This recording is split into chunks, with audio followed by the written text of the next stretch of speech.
Okay, we are live. Hi, everybody. This is Eric from longboxreview.com. Hey, everybody, guess what? I have a very special guest on the show who hasn't been on for a long time. Travis. Yay! It really has been a long time, hasn't it? I mean, It I was thinking about has. that. Man, it's been way too long, way too long.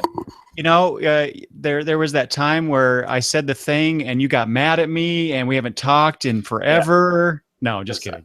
And then comics brought us back together. Comics mend riffs. That's right. You heard it here first, folks. Yeah. So great to see you and talk with you, Travis. Yeah, right on. Even though it was just like, what, a week ago? Yeah, right. So exactly. So Travis and I are here to talk about our experiences at Emerald City Comicon 2016. We both were able to go to that. And I just wanted to get together and talk with Travis and just chat about our experiences there. What, things that we saw or listened to that we thought we should talk about. And I'm saying that phrase a lot. So let's move past that and professionalism, right? Yeah. But first, I need to do some business. This episode has a sponsor. Cover Me Tees at Cover Me Tees. That's Cover Me, just as it's normally spelled with Tees, T-E-S, all one word, covermetees.com. That is the online presence of the fine folks who, and if you're watching the video, you can see my new logo on my new shirt that they did. The proprietor of Cover Me Tees is my good friend Greg, who's been on the podcast a couple times, I think. And I hired him to come up with a brand new logo for Long Box Review, and it looks pretty snazzy. It does. And thank you. I didn't know what to expect when you give a creative person carte blanche to do what they want. And Greg just came back with just a great design. I loved it. You have the little Kirby dots type thing, or not Kirby. I'm sorry. It's just the old comic book printing aspect to it. And I love that. I had no idea he was going to do something like that. And he gave me a few different options. This what you're seeing on my shirt is the wide version of the logo, but then I also have the square version that'll show up in the podcast feed, and everywhere my presence is online now. So I moved away from that old dialogue box or balloon, word balloon. Sorry, word bubble. Everywhere, so everybody should be seeing that new logo. Anyway, I love it. Anyway, so if you are looking for some graphic design work that you want done, or you specifically want some t-shirts printed up or even designed and printed up, Cover Me Tees will have you covered. So there we go. Okay, Emerald City Comicon 2016. Travis, how many years have you been going to Emerald City? How many years has it been? Was it 2010 or 2011 was the first year I went. This is year number 5 because I skipped 1 year. So I've gone 5 years now. Yeah, 2 years ago I skipped a year and hated every second of it. That was the longest weekend of my life, I think. Not going and then seeing all the tweets and whatnot coming out of there. So yeah. Love it. It's lots of fun. Lots of fun. Was it 2010? I thought it was 2009 because we both went the same. I was going to look this up. Dang it. I thought we went for the first time the same year, right? Yeah. Pretty sure. Was it 2009? Because I remember thinking, isn't 2010? No. When is the 10th anniversary? No. Next year is the 15th anniversary. So 2012 was the 10th. I think you're right. I think maybe it is 2000. Yeah, 2010. I was thinking. Now that I'm thinking about it. Yeah. So yeah, because DC had a really big presence that first year. Jeff Johns was there. We got to see him and whatnot. So that was really cool. So yeah, I've been every year. I didn't skip one like you did. So this will be the 6th year in a row, I guess, that I've been. Mhm. Great show, but I have a few caveats about that. Yeah. Yeah. So Maybe, huh? this last year, 2016, was the first year that Reed Pop managed it from the get-go. I Yeah. believe. Fully. Hmm. Yeah, Hmm. fully. Yeah. So the con originator, showrunner Jim DeMonakis stepped aside. Is it accurate to say he sold the show to Reed Yeah. Pop? He Yeah. did. He sold it to, it was his brand. He sold it to them right before Emerald City Comic Con last year. I mean, like a month or two, right? Beforehand last year. Mm-hmm. But of course it was already planned and whatnot. So you're right. This is the first year we see the full management of the new people doing it. So as with any change in your life, you're always a little worried about how things are going to go, especially Exactly. when it goes from what feels like a very grassroots personal effort on Mr. DeMonakis's part to a more, shall we say, corporate entity. For sure. Yeah. So let's just talk about that a little bit because so let's turn our minds back in time to the day that they announced the tickets went on sale. And so I actually because the year before, actually a year or two before, the 3-day or 4-day passes, because wasn't last year the first 4-day, or am I misremembering that? Yeah, last year would have been the first time. Okay, Right? so yeah, they went from No, three it was days. 3 day. This year was the first four Was it? day. Was it really? Yeah. Yeah, yeah. Because this is the first year I've missed a day. No. Because I remember going to one. I think it was 2 years ago. Because Thursday was a half day, and Oh, then you're this right. year Thursday was a longer day. It was a full day. Right. You're Right. right. You're right. So but last year tickets sold out pretty quickly. I don't remember exactly how long it took. Do you? Right. It was pretty fast for the The 4-day full. passes. Yeah. I don't remember, but it was fairly quick. But I mean, it wasn't. Yeah, I mean, it was fairly quick. Well, and on top of that too, the Sheraton, which is the hotel right across the street from the convention center, Right. that sold out really quickly last year. Last year I actually got hotel reservations before I bought tickets. Which was really smart of you because the hotels go faster than tickets do. Exactly. And I didn't realize that because 2 years ago at that time, I was able to get the Sheraton, and I didn't go online the same day that tickets went on sale to secure the hotel, and I was still able to get to the Sheraton. Yeah. So last year I missed that. I mean, it was 3 days later, I think it was. The part of the problem was last year I was out of town. My wife and I were out of town, or we were busy doing something where we weren't able to be at home to do all this stuff. Right. And so, when 3 days later, I think is if my memory serves me, which it probably doesn't, but 3 days later, I get online and go to get the tickets, which I got no problem. Go to the hotel, and Sheraton's completely sold out. So we had to go to a different hotel, which actually wasn't bad. It's the Motif. Which is actually pretty good. It's only like a block and a half away, and it was fine. My wife though loves the Sheraton, so this year going into it, she told me, "Hey, you are going to get the Sheraton." I'm like, "Okay," but I knew, because of our experience the last year, I decided I actually took the day off, and I should have from work. I should have. Yeah, and so I did that, and as I recall, the 4-day passes sold out within half an hour. Yeah. I didn't get 4-day passes. Right. Yeah, we're going to talk about that.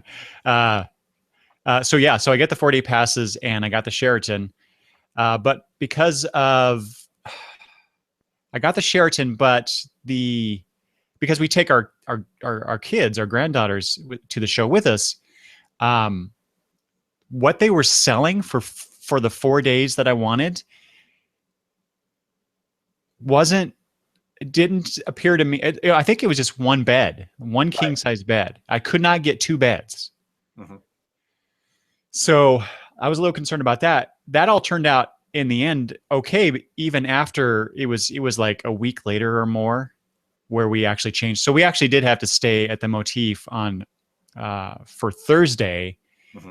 but then we're able to get the Sheraton for 3 days. And we did that because I had talked to you about that. Right. Because you had a similar situation. Right. Because when you went into because of course they have deals, right? They have a package, they have a deal that if you're part of the con during that weekend, you can, supposedly they're giving you, some deal. I don't know if they are or not, to be quite honest. And they only have so many of those deals available. And when you go to the website and you click in and you say you want to be there for the whole con, get there Thursday, well, no, it'd be Wednesday night through the con. Those were gone, like instantaneously gone. But you could go in and say, I wanted to be there one less day, and there were still lots available and whatnot. And that's what I had done. And then to tell you, hey, you can, jump on fewer days, kind of a thing. So, which I guess worked out okay for me because, I didn't get the 4-day passes anyway. The 4-day passes by the time I got home from work at lunchtime to start purchasing the tickets, 4-day passes were already gone, and so I got the 3-day pass, the Friday through Sunday. So. Mm-hmm. Yeah, exactly. So that was one thing and that's not management's fault. That is just a testament to the desire of people like us who want to go to the show. Yeah. So I mean that's good that they're getting that many people. Now since I'm talking about that, Travis, do you feel, because Saturday is always the busiest day at the con? It always has been. Oh yeah. Do you feel like, because I haven't seen numbers from Emerald City. Yeah, I haven't either. Of course, I haven't really been looking either. But do you feel like that this year's Saturday was any busier than say last year's? No. Okay. I didn't think it was. I actually thought it was better. For whatever reason, I mean, it was, it's super crowded, but I felt like it could move around a lot easier this year than prior year. Because I mean, the year before. There were years before that they get the place so crowded on Saturday that the fire marshal would show up and they would keep people from going in and out of the building. I mean, if you left the building, you couldn't go back into the building until they thought X number of people left the building again. Do you remember that year? Yeah. I guess that's been 3 years ago, I think was when they had that issue. So clearly they figured out, regardless of how many people want to come, we can only sell, X number of tickets. Well, and so I think they figured out whatever that sweet spot is. And so I thought, I don't know, this year did not seem as bad on Saturday as the year before. The year before on Saturday, I swear everywhere you went, you could only take steps that were like 3 inches, kind of a thing. You just barely crawled along. And I didn't think it was as bad. Well, and also in a last year, definitely, maybe even 2 years ago, they expanded into the building across the street. Yeah, 2 years, yeah. And I think they had stuff in the hotel too. Yeah, all the gaming stuff. Gaming stuff was in the ballrooms of the Sheraton across the street. Right. Yeah. So they were able to expand into other areas, and therefore that kept the traffic on the main floor down a little bit. So yeah, I feel the same way as you do. It didn't seem like Saturday was any busier than in previous years. So that was good, and I felt more comfortable moving around. Although, man, you know what? This is my first gripe, I guess. This is to fellow fans. Don't stop in the middle of the main walkway to take pictures, please. Or just to have a conversation or, whatever. Don't stop. Move to the side. Right. So people can pass. No doubt, right? So annoying. Con etiquette. Yes. Okay. So that's the lead into all this. That's the background to the situation. So, probably, I was not too pleased, I guess, with so unfairly, I will admit, unfairly, I'm thinking, well, the management screwed something up, so that they sold out so fast, they didn't anticipate the need, whatever. But that's really not their fault. I think you're exactly right. They figured out what what the what do you say, the sweet spot is as far as the attendance, and they're not going to oversell. They can't legally, they can't do that. Right. Otherwise, they'll get shut down. So no big deal. But I'll get into it as I talk about the individual days and my experiences there. But do you have any other thoughts about the ReedPop management of Emerald City going into it? Well, I'm apprehensive. As soon as something becomes a personal thing, it becomes a corporate thing. Not that I don't work for a corporation, but you kind of get suspect as to is it still going to have the love that the con I think had before that. I really felt like it had been run with some ideals in mind, and I wonder if those ideals will get put aside for the cash, because now it's a business. It's always been a business, right? But it's a business based on love. It's like the difference between mom and pop comic book shop and Barnes and Noble selling comic books, or Hastings selling comic books, right? Yeah. There it's just a product. And you would assume the mom and pop, at least the good ones, the mom and pop comic book store, it's as much about the fact that they love comic books and selling comic books and that sort of thing, versus this is just another product we put on our shelves and want to shovel along. That's always my concerns going into that sort of thing when it changes like that, right? Right. Yeah, exactly. Yeah, I had the same apprehensions. As a matter of fact, the guy, he became in selling that, he also became part of management. They put him in charge of being one of the execs to make all these places run. He was actually on the other side of the United States, I believe, during this weekend. Right. Do you know what he was doing? I have no idea. Okay. I follow him on Twitter, but I don't like following that closely. Right. And it doesn't really matter. I just thought it was interesting because I know in years past, he's there because it's his thing, right? Mm-hmm. And now it's no longer his thing, so he's not there. Mm-hmm. I don't know. And I also wanted to just real quick, give a shout out to the Minions at Emerald City Comicon, because as always, these are volunteer folks who have help a bad out. Job. Oh my God, do they ever? Dealing with cranky fans and lines and all this stuff. I've never had a bad experience with a Minion, and I think that they just keep getting better and better in terms of the service that they provide at the con. So you clearly weren't buying Funko Pops.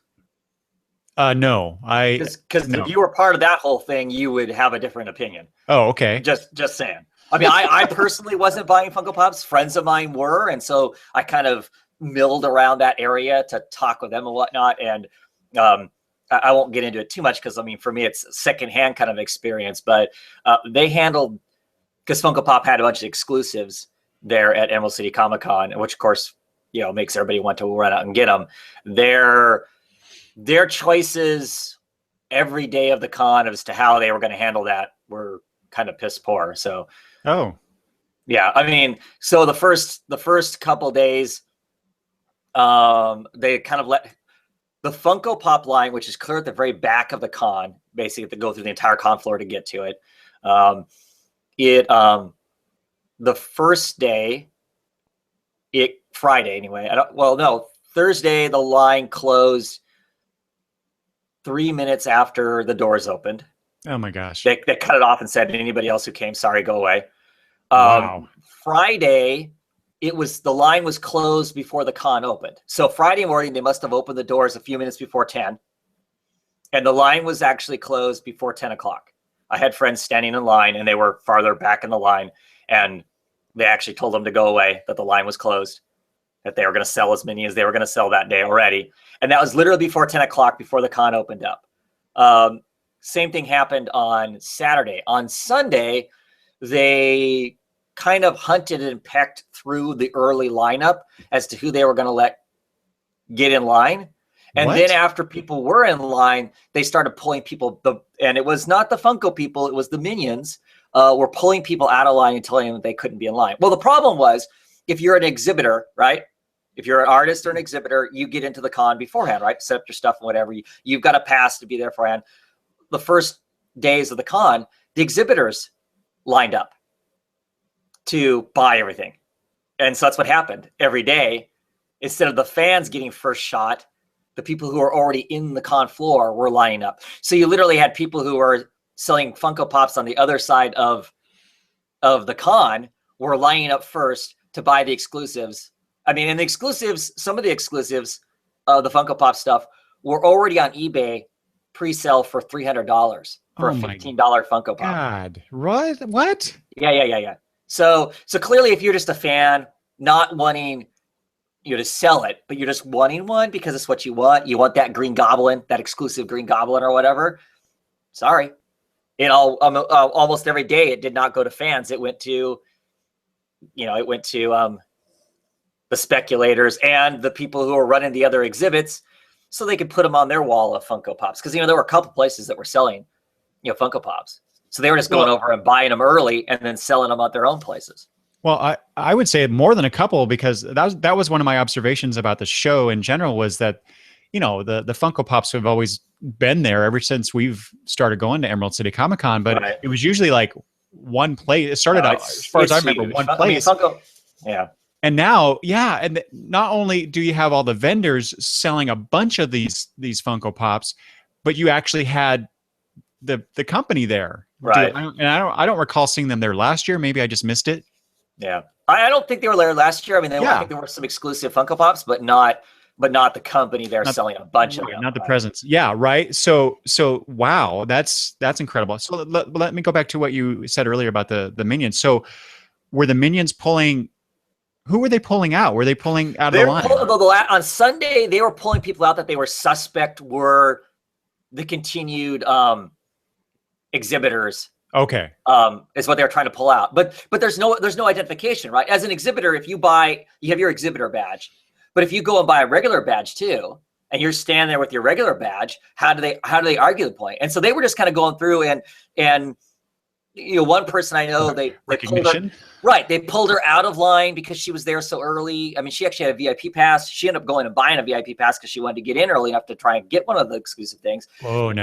They pulled her out of the line. They put her back in the line. Of course, they put her back in the line much later into the line. So yeah, wow. I mean, and then they come by and go. I was actually there when they came by and went, "Oops, sorry." They gave her some discount thing on buying some of the corporate products that they sell, the con shirts and stuff like that. Oh boy. So they gave her a 20% discount on buying a t-shirt versus there were only, 300 of these things. And now I don't get one because you pulled me out of line. So yeah, I don't know. Oh, wow. So that whole aspect of, I'm just thinking the whole time, thank God I'm not interested in the Funko Pop thing, because that would bum me out. I mean, kudos to my friends. They kind of went, okay, let's just move on, and they'll be happy about everything else, because normally, and one of the persons, it was their first con, and I'm kind of like, oops. This is how you what you try to do is you focus on the one thing you really want, get there early, get that thing, and then the rest of the con's gravy, right? I mean, that's how it's always been for me in the years past when I'm like, okay, I want art from this person or something. I rush to that table first, get myself on that, on that commission list, and then I'm happy. Whatever else I get after that is just extra gravy. I got the goal. And that's what they tried doing. And of course, it was the whole Funko Pop disaster, for 4 days in a row. So I don't know. Well, and so, not every con goes as smoothly as I'm sure the promoter would like, and the fans as well. Sure. But, so far I think we've seen improvements from Mr. Demonakis when he was running it. So the question is, next year, will this same situation occur again? And I'm hoping, obviously, that they will fix it. I think they'll fix it because I think they already acknowledged that it was kind of a zoo. Well, and they tried fixing it on Sunday. And of course, then they left it up to the poor people who are standing there's decisions as to what was going to happen, which if you pick wrong, clearly you've just made fans pretty irritated over that whole thing. But I mean, other than, like I said, that secondhand experience around that, I had nothing but great experiences. The few places that I had to queue up to talk to people, whatever, if I'm standing next to that minion, that minion was great. They were friendly. They were talking about whatever. I didn't have minions barking at me to move because I wasn't moving when it wasn't me that wasn't, because on Saturday there's places where you get a little bottlenecked and whatnot. There wasn't somebody, barking at me for doing something I wasn't supposed to be doing. So I don't know. I as a whole, it's been great, and those people have been great. And like you said, kudos to them, because I think they get into the con for free, but I don't know how much time they actually get to themselves to enjoy stuff. And it's a zoo. There's 40 some thousand people, I'm guessing, cruise through that place. So yeah. 40 last year. I think it was, they topped 80,000. Is it? Okay. Well, whatever. It was either 60 or 80. It was a lot. Yeah. Well, and like you said, they probably don't get much time. And I do recall, because I went to several panels that were in the same area. The 300 level, where we went to the Vertigo panel together. Right. Anyway, I remember seeing this one particular minion, and she was there Saturday and Sunday. As far as I know, all day. So I don't know what they sign up for or why they, what they're getting out of it. But anyway, I just appreciate the minions who, they're just trying to do the best job that they can with sometimes potentially trying situation. Oh yeah, definitely. So anyway, okay, so let's move on. Oh wait, let's actually back up. So let's talk about Image Expo, because Image Expo was held in Seattle, Washington this year, and it was the day before the con opened. So it was the Wednesday, right before the con. The problem, so exciting, right? Because I've always wanted to go to an Image Expo, right? Yeah. The problem with that, however, is that they announced it about, I don't know, 3 or 4 weeks before the con. It was less than that, wasn't it? Yeah, and it's about there. It was less than a month for sure. Okay, so within a month. Yeah, it was less than a month. 3 or 4 weeks. I would, somewhere around there, I think. Right. So for those of us who already, made the plans, secured our rooms, maybe even bought, airline tickets. That wasn't me or you, but people fly to the con. Oh yeah. I don't know. I was, and this is not the con's fault at all. This is Image, but it kind of disappointed me. I was not able to go to probably the only Image Expo that I could easily get to, because of the way that they did it. Why did they not announce this, much earlier? I don't know. I don't know what made them suddenly decide to do that and whatnot. And I wouldn't excuse the con completely. They endorsed it, their names on all of it. You're right, they did. So I'm sure it was kind of, opportunity strikes, let's take it, kind of a thing. Yeah. But yeah, it was well without outside of we're quasi local.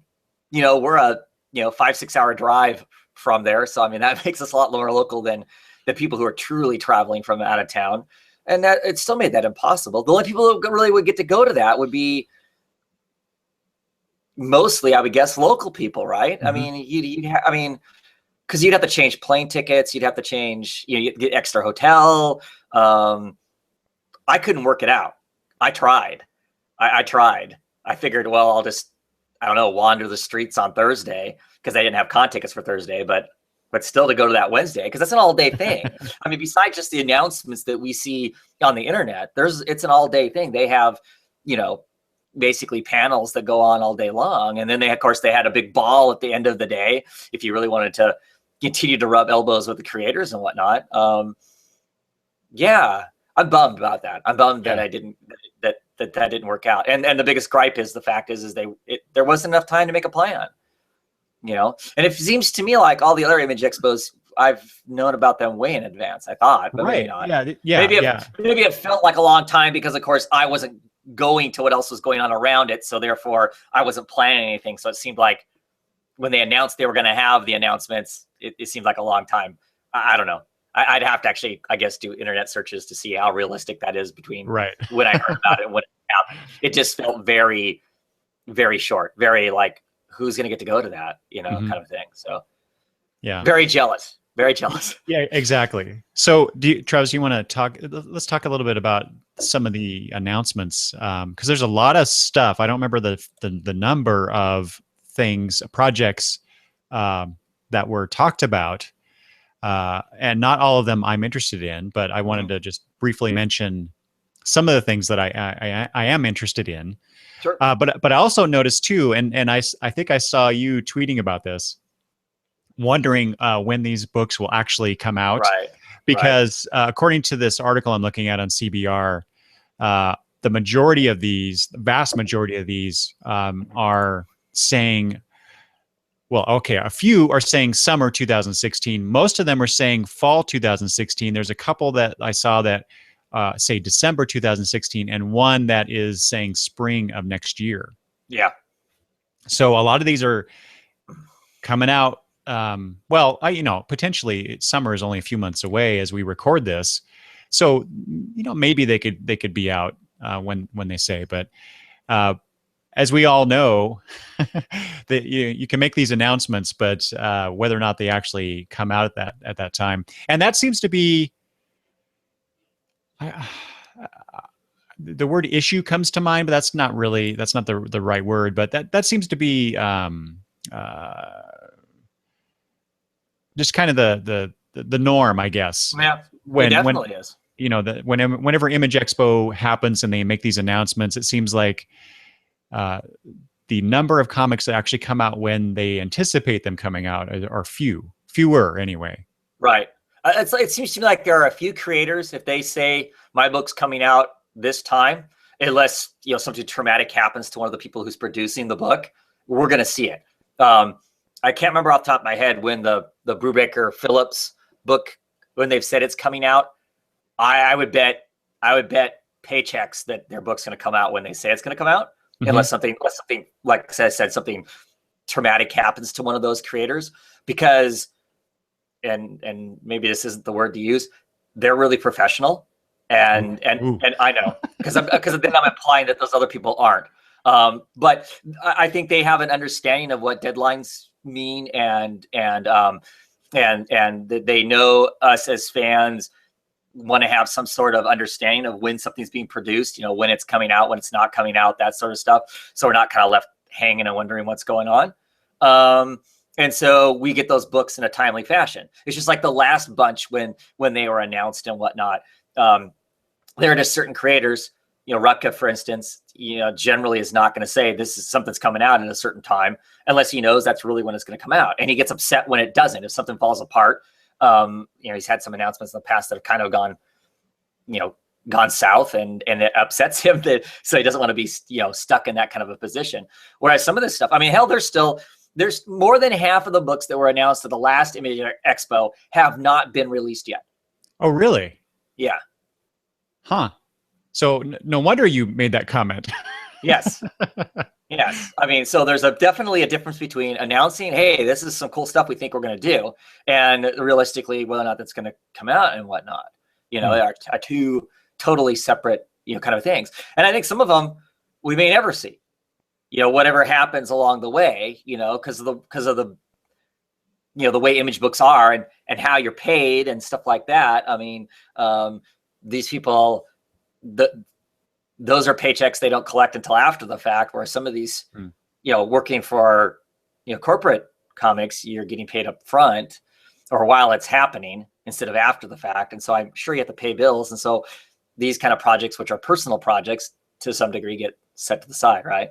I'm assuming that's some of the reasons why we don't see stuff, or it takes forever, to get it, kind of a stuff. But well, and there's a book coming out too that, speaking of a long time between announcement and when it's going to come out, we'll talk about that in a minute. But back to Image Expo. So, what are some of these titles that you are excited about?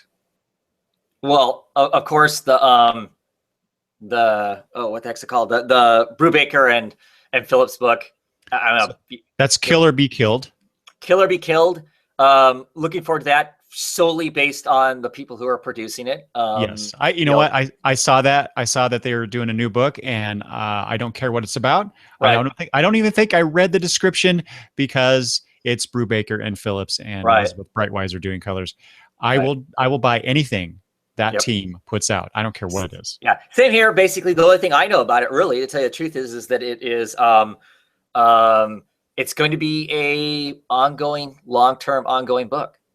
Oh, really? Not Brubaker said that he has been kind of away from those. He's written stuff where he's known there's a definite finite. This is how long I'm going to, whether they tell us, he knows it was only going to be about long, and that's what he was going to do. That he's read some stuff lately that he's really interested in the long-term serialization of a story and what you can do with that process.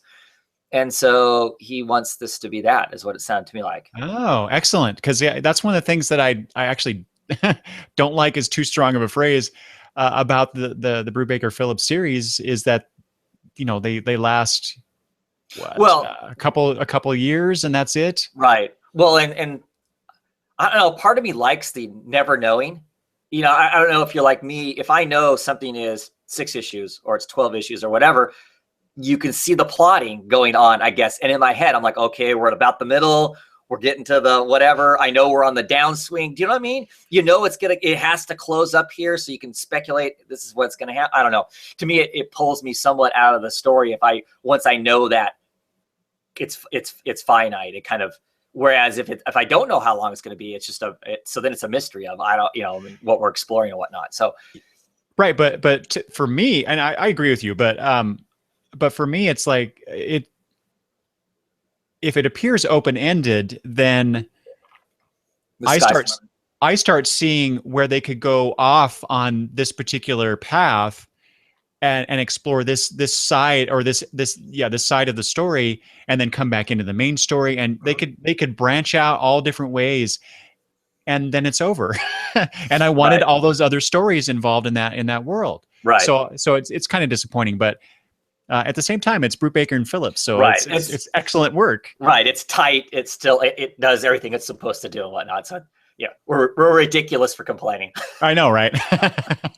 So that's the top. That's the top book. That for me, that was the top book. I was like, oh, and because I just kind of figured, they closed down the Fade Out. Soon we had to be being told what their next thing was going to be. So that was top of the list kind of stuff. Another book I'm interested in, solely based on creators, is Moonshine.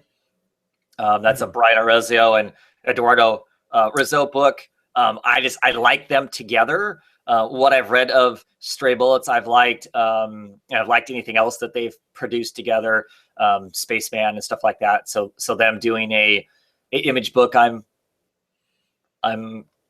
looking forward to. I don't know if I'm looking forward to Werewolves running Moonshine. I missed that in the description. Right. So I'm not 100%. I mean, I like werewolves, don't get me wrong. But I'm not know that I'm 100% on that. Okay. But right there.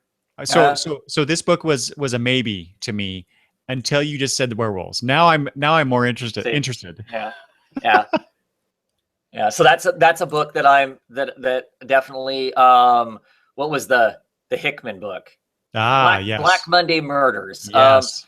Jonathan Hickman and Tom Coker. Yeah, I don't know that I'm a huge Hickman fan of superhero work. No, of superhero work.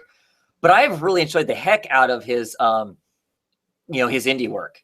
Right. Really, really, really like East of West, kind of a thing. And I guess the reason I think I like his independent work is that we don't have editorial while he's trying to tell, because he seems to tell really long stories, right? Or at least that's the thing I get. And I don't have a problem with that. I don't have a problem with it taking forever to get to point A as long as it's intriguing while I'm reading that or whatever's going on. But I feel like when I read superhero work, somebody else is there, messing things up. I feel like, and with this, there isn't that. So I'm that, to me, that book is interesting, based on what I've heard about it.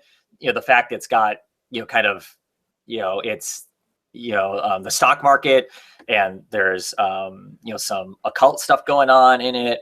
And, that sounds intriguing to me. So, well, here, let me just give you this phrase from it. So this is, Yeah, classic occult indoctrination where the secret schools of magic are actually clandestine banking cartels who control Yeah. all of society, a hidden world, and this is the part that I love, where vampire Russian oligarchs, black popes, enchanted American aristocrats, and Nice. hitmen from the International Monetary Fund work together to keep all of us in our rightful place. See, that just sounds awesome. It sounds like a lot of fun. Yeah. I mean, I can get behind twisted stuff like that. So I don't know. I'm excited. So I'm really interested in that book. Yeah, I'm trying to think if there are any others that really stood out. After going to a panel, I am interested in Glitter Bomb. Hmm? After listening to Zub talk about the book and getting to see like the first couple pages, because they had the first couple pages available, and then talking to Zub more at his table, I got to see covers for like the first, I don't know, 4 or 5 issues at least. Yeah, I'm interested in that. I mean, I like the idea of telling a story about basically the whole kind of the premise. That my understanding is you've got the of course, how Hollywood operates. Women, once they're out of their 20s, they pretty much don't have jobs. Actresses, where of course the men can be, old as dirt like Harrison Ford, and they still have 20-year-olds hanging off their arms, which doesn't always make sense. And so it's about a woman who's hit her 30s. She was a starlet, and now she suddenly can't get work, and she is going to unleash hell upon Hollywood for basically, screwing her in her middle age. Okay, so that description and the description I'm reading here on CBR, I don't get the same message that you just described. What does CBR say? It just says it's a horror story about failed fame and blood-soaked revenge.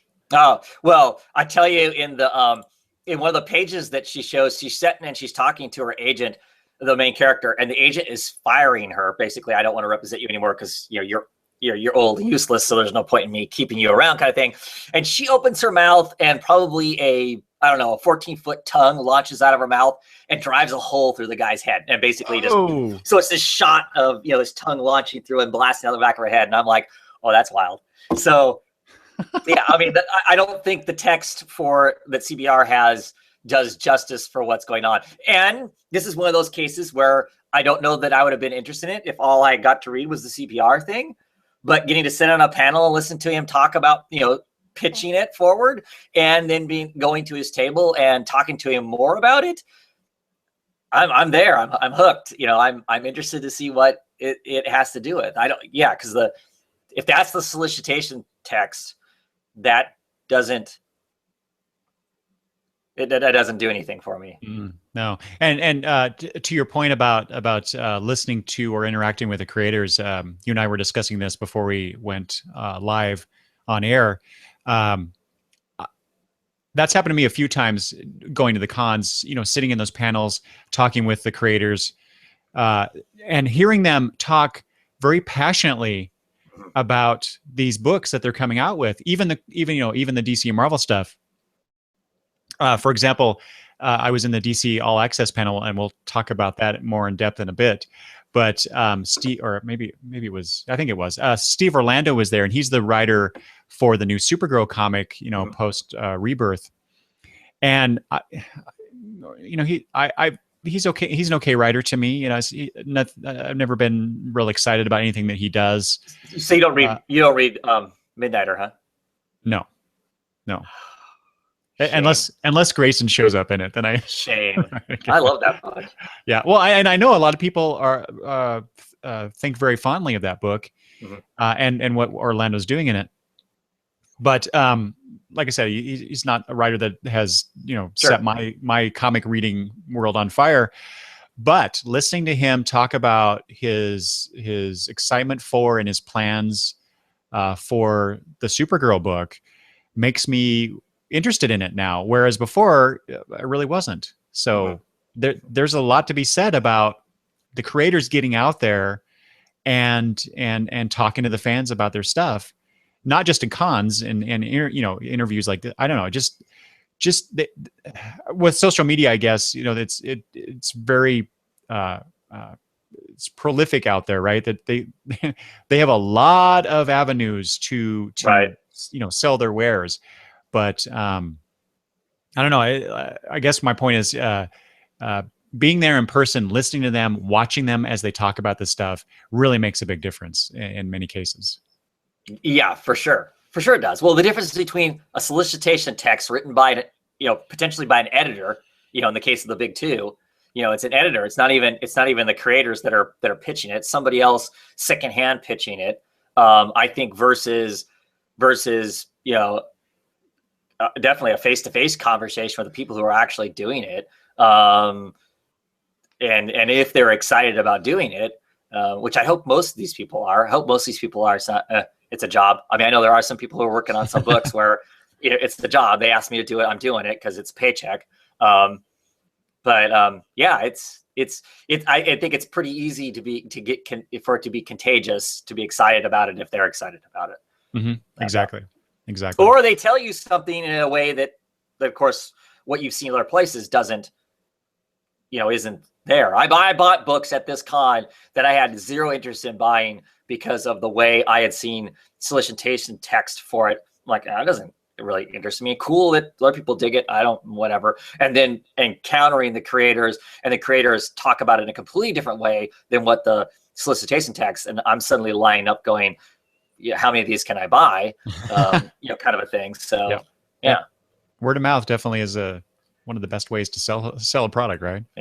Yeah. Are there any other Image Expo titles that were announced that you are interested in?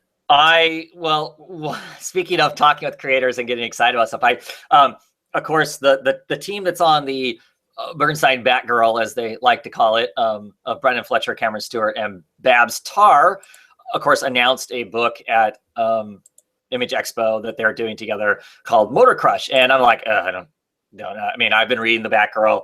I dropped at a few issues from it completing just because I was kind of tired of it. I mean, I think that they attempted to do some interesting stuff with that character, and that's a whole other conversation. But I have basically zero interest in that. And I, at the con, talked with Cameron Stewart and Brendan Fletcher, not so much, but Cameron Stewart mostly, at his table. And I'm going to pick that book up. I'm going to try it. Just because talking with the difference between what they did with Batgirl, what they want to do with Batgirl, and what DC editorial wouldn't let them do with Batgirl, they want to be able to do here. Go full on. And so now, more almost from a craftsman's standpoint, it's interesting their take on what they chose to do with Batgirl, but they weren't allowed to do everything they wanted to do, and they're going to do it in this book. So now I'm really curious to see what them unfiltered would be. If they're unfiltered, so they can just do what they want to do, they're not stuck having to do it the DC way, or that's too far outside of the box that they want to stay in. Now that they're unfiltered, so I'm going to pick up at least the first few issues of it just to see what they unfiltered are like. Mm-hmm. I guess it's more of a curiosity's sake than a I'm super excited for that book, kind of a thing. So that's another book I know I'll be picking up the style of, just because I'm curious to see what them quote unquote unfiltered would be like. Mm-hmm. So okay. There's one other title that I wanted to just mention quickly that I was interested in here. It's called Horizon.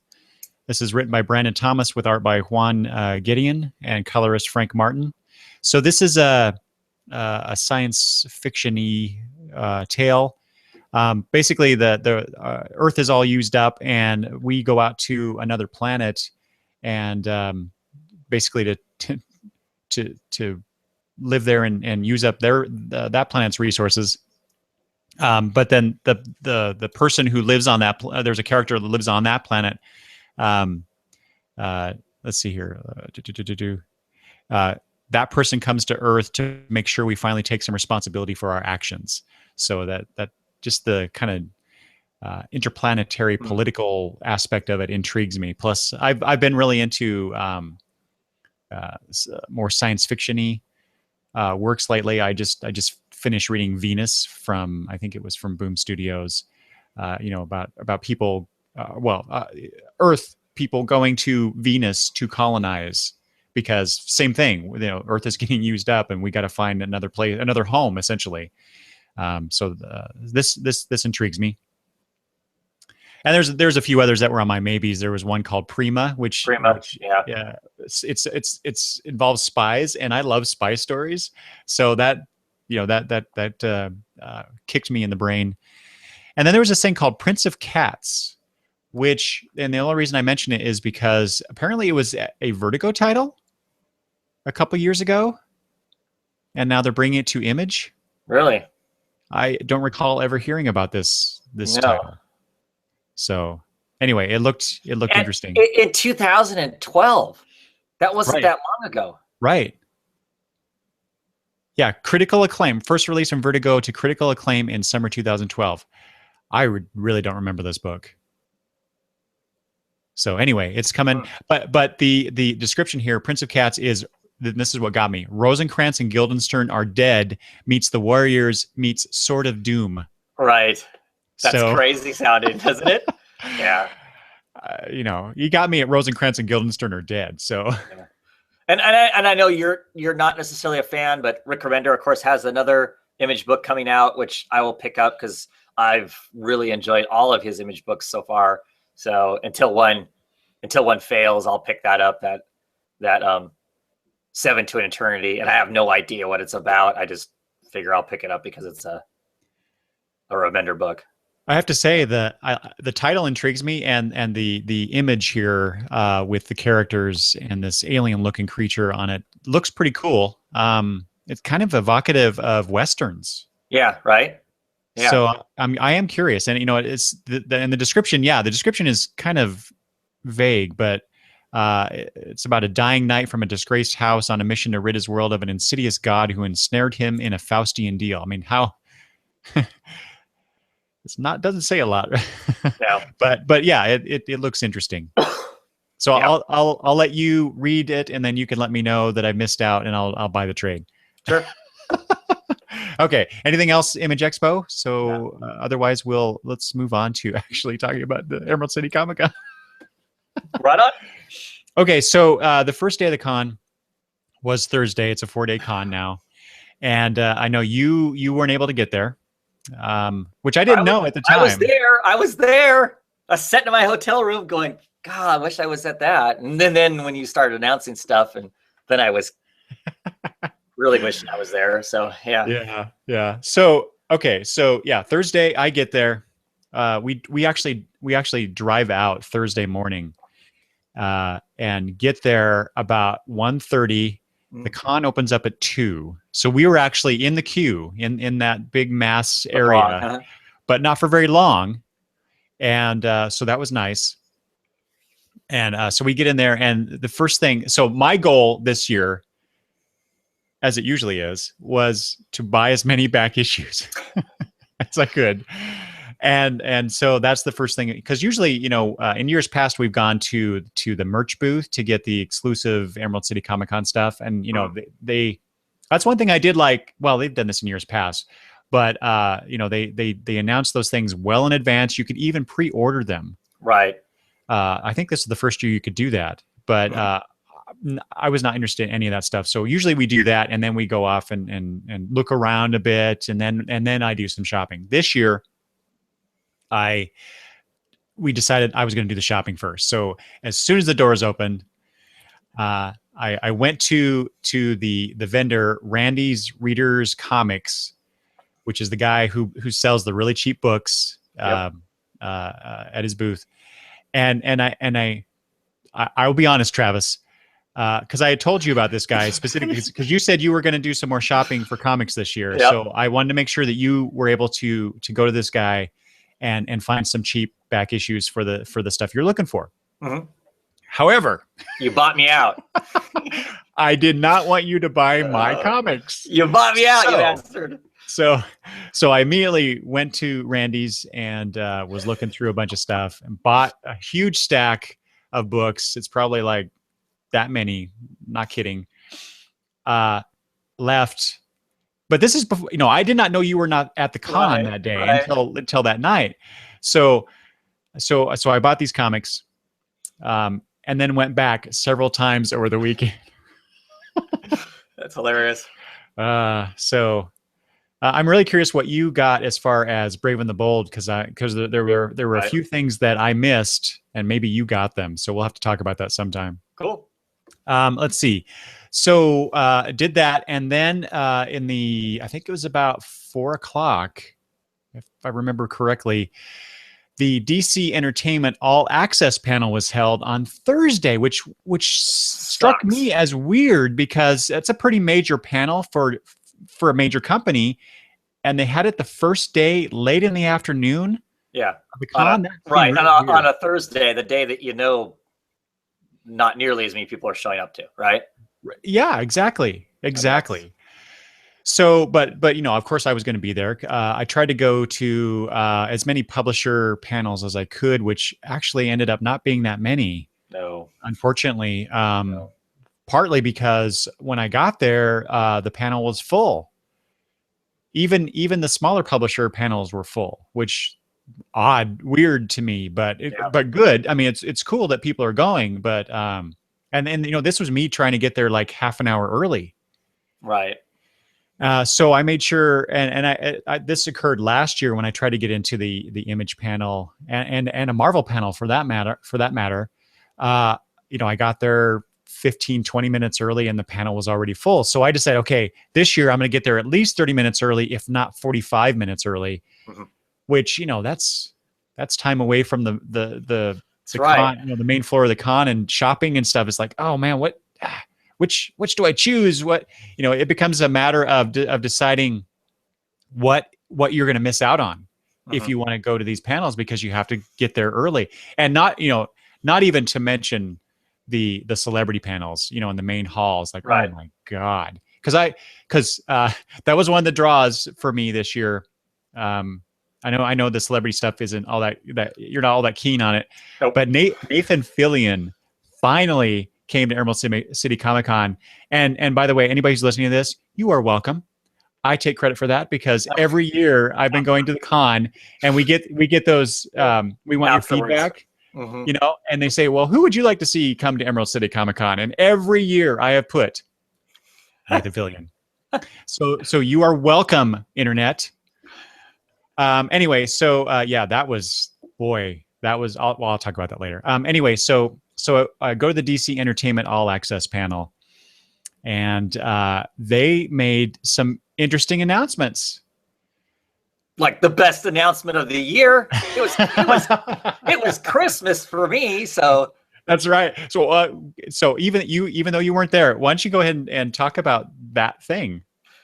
So they announced, DC announced a new imprint called a pop-up imprint, which an odd phrase. I'm not sure exactly what that means. Does that? Well, go on, and then I'll interject again. Yeah, I don't know what that means. Called Young Animals, which is interesting.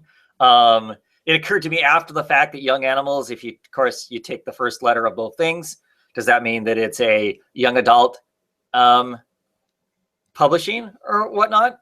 I was kind of curious if that was the case. But anyway, the big announcement was they pull up Gerard Wade, who is the lead singer of My Chemical Romance, which is a side note. My daughter is 15 and just this side of being a rabid fan. So when she heard that he was there, things were interesting in my hotel room because, of course, we were stuck in my hotel room and not at the panel, which, she would have been screaming like a fangirl if we were there, I'm sure. And they introduced that he is going to be doing Doom Patrol. And anybody who knows me knows that, like, Doom Patrol is my superhero team. Absolutely love it to death. And I was bummed because, of course, Rebirth kicked in and no Doom Patrol. They played it safe, and I was thinking, we're never going to see an actual Doom Patrol. And so to get this, I'm pretty excited about. I hear now that it's a mature reader book. Yeah. So to your point of the YA equals young adult, I don't think that's the case here. Yeah. Because this is a Vertigo imprint, right? No, it's no. I'm sorry. What they talked about in relation to Vertigo with this Young Animals imprint is that Gerard Way wanted to evoke the The old Vertigo. the original Vertigo, where things were kind of crazy and pushing the envelope and pushing boundaries, even though it was pre-Vertigo technically, Right, what he's right. talking about. The But good that, old days. yeah. Those books that were coming out before they decided, hey, there's a thing here with these books and these Right. creators and these stories. We should make an imprint, call it Right. Vertigo. Right. So he wanted to evoke that. Yeah.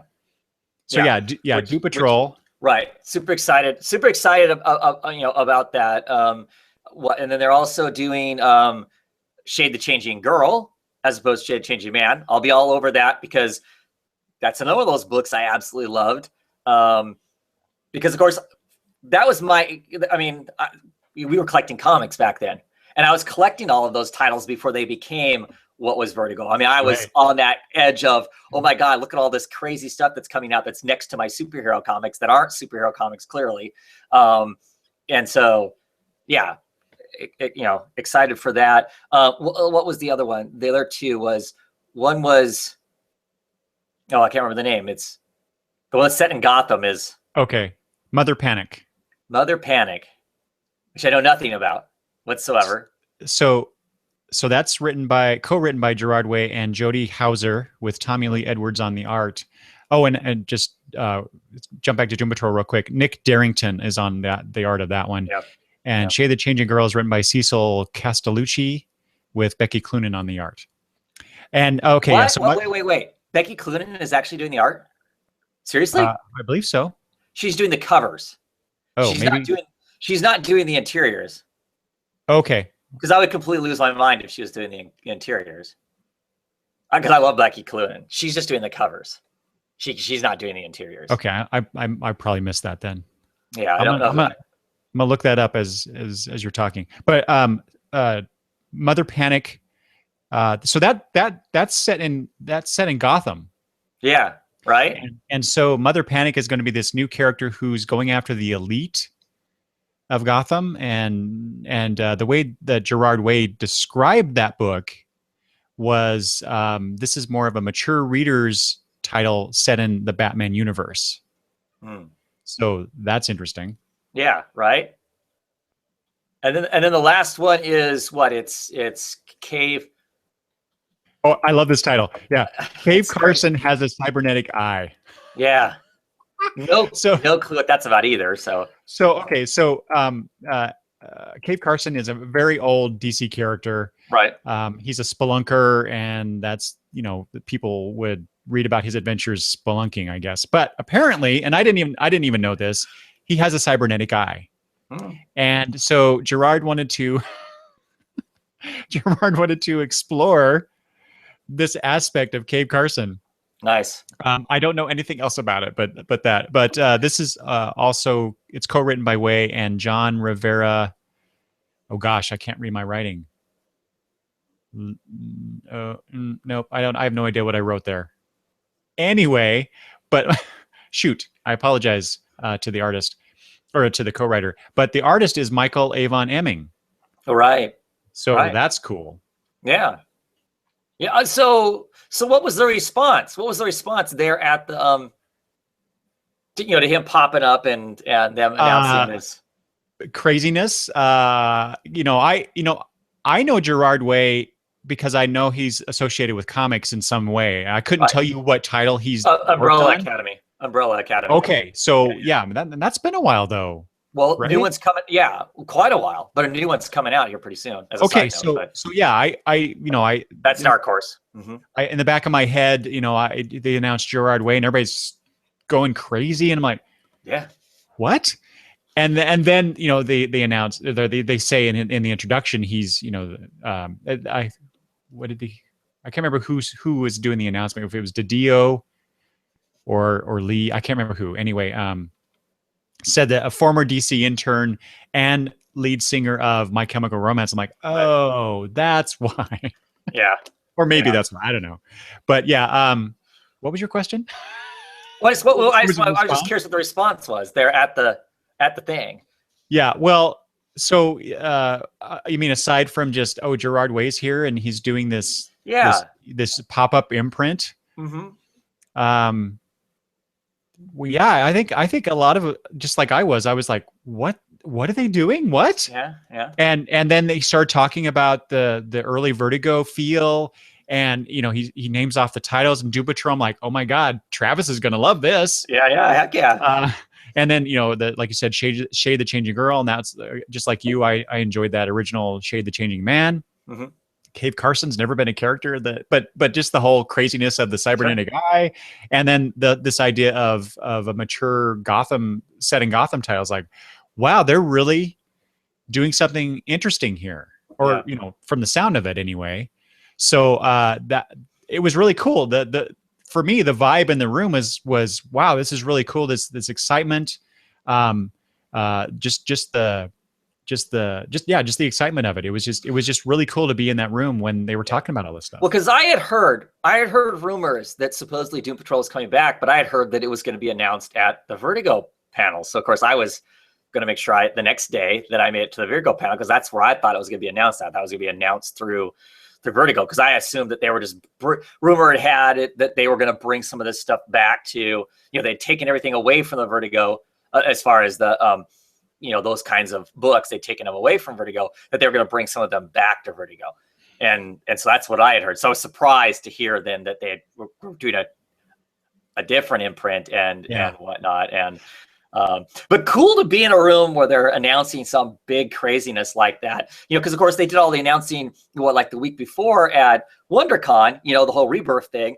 Right. So I kind of thought, if I can make it to DC panels, I want to make it to them. But I figured there was going to be a whole lot of wait and see is what we're going to get for answers and be told stuff, because of course they'd done the big brouhaha the week before. What could they possibly be telling us now that would be that interesting or exciting, right? But lo and behold. Well, and see, to that point, I saw, I think maybe it was on Twitter, somebody had, or maybe it was some article talking about the WonderCon. I think that's what it was. I think I was reading articles about the WonderCon Rebirth stuff. And somebody, maybe it was Didio, maybe it was Lee, maybe it was Jeff Johns for that matter. They said something about there would be more news at Emerald City. So I knew I had to go to. Sure. I heard that. To see. So yeah, I'm gonna come back to that pop-up imprint question in a second, but sure. I looked it up. I want to make sure credit is given correctly here. Sure. You are correct. Covers by Becky Cloonan on Shade the Changing Girl. The artist, and I apologize to the artist, Marley Zarconi. Okay. Is the artist on that, and it's John Rivera who is the co-writer. Okay. My scratchy handwriting, I couldn't quite get. I thought it was a 3-name person. It wasn't. Anyway, so yeah, pop-up imprint. So does that mean that the door is now open for a creative person like Gerard Way to come to DC and say, "Hey, I've got these ideas for books." Depending on who you are, I bet, yeah. Or do you think it's just because of him and his particular vision that they didn't want to tie it to Vertigo or the main DC universe, even though he's using, except for Mother Panic, and Shade the Changing Girl, but it's it's a callback to the original. Sure. These are established DC characters. They are, but they're also all characters that are ripe for change. Wonder Woman, Batman, Superman, those are characters that are not ripe for change. Not really. Let's be realistic here, right? They have to stay within a certain whatever. All these characters, even though they're characters they're characters that you could just kind of, I think it's established. You can kind of do whatever with. You could put them all on LSD and it's going to be fine. Kind of a thing. It doesn't matter. So I don't know. I mean, I think I'm guessing it's a combination of things. I think there are other creators out there, if they suddenly showed up at DC and said, "Oh man, I'd really like to do some stuff with these things," that they might have enough weight and would generate enough excitement. I mean, so this, guy, Wade doing this, he brings a number of things to the table. He brings the fandom from the Umbrella Academy and that sort of stuff, because that's kind of an odd kind of a story and whatnot.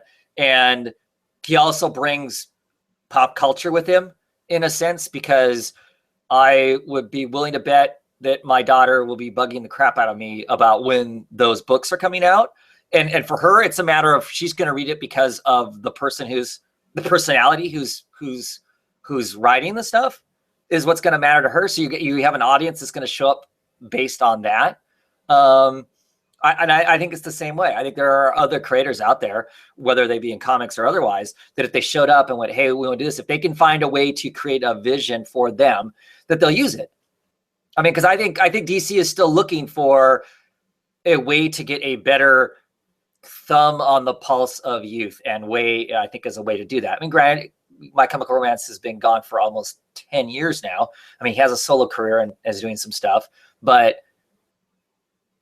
clearly that younger generation of kids is still listening to their work, because Chloe certainly wasn't. My daughter certainly wasn't listening to any of that stuff when it was actually coming out. So, and I'm not a Chemical Romance fan. It's like she got it from me.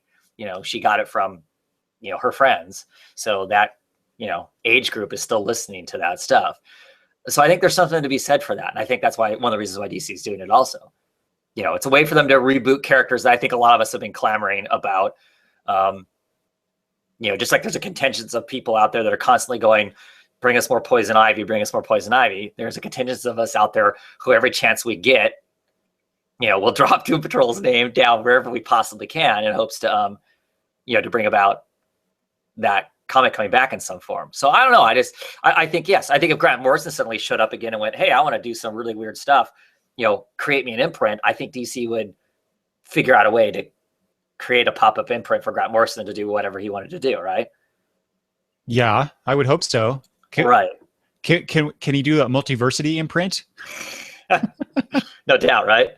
But I don't, I think, yeah, to me, that's kind of exciting though, to know that we could suddenly get something's a little off the beaten path that isn't going to be so strangled by hopefully so strangled by editorial to fit within the box of whatever DC wants their image to look like right now.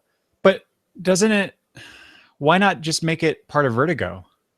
Because it's, obviously, as I said, and Gerard Way said, he's trying to evoke that early Vertigo sense. Right. So you went to the Vertigo panel with me, right?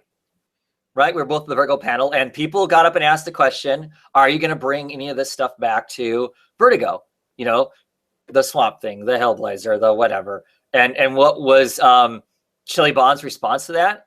We're more focused on creator driven, whatever, creator owned. I don't know if she used creator owned, but she basically said, we're not doing, we got a few licensed things, but those things that we are using that are licensed things are stuff that was created within the Vertigo universe, the Lucifers and that sort of stuff.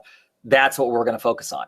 So clearly they have decided that once they pulled that stuff out of, with the New 52, pulling everything away from, that was part of the DC universe proper at one point, they pulled all that stuff back out, and they're not bringing them back to Vertigo. Vertigo is going to continue to be a focus of that. So that's why they didn't put it in Vertigo, would be my guess. It just seems an somewhat odd situation is all.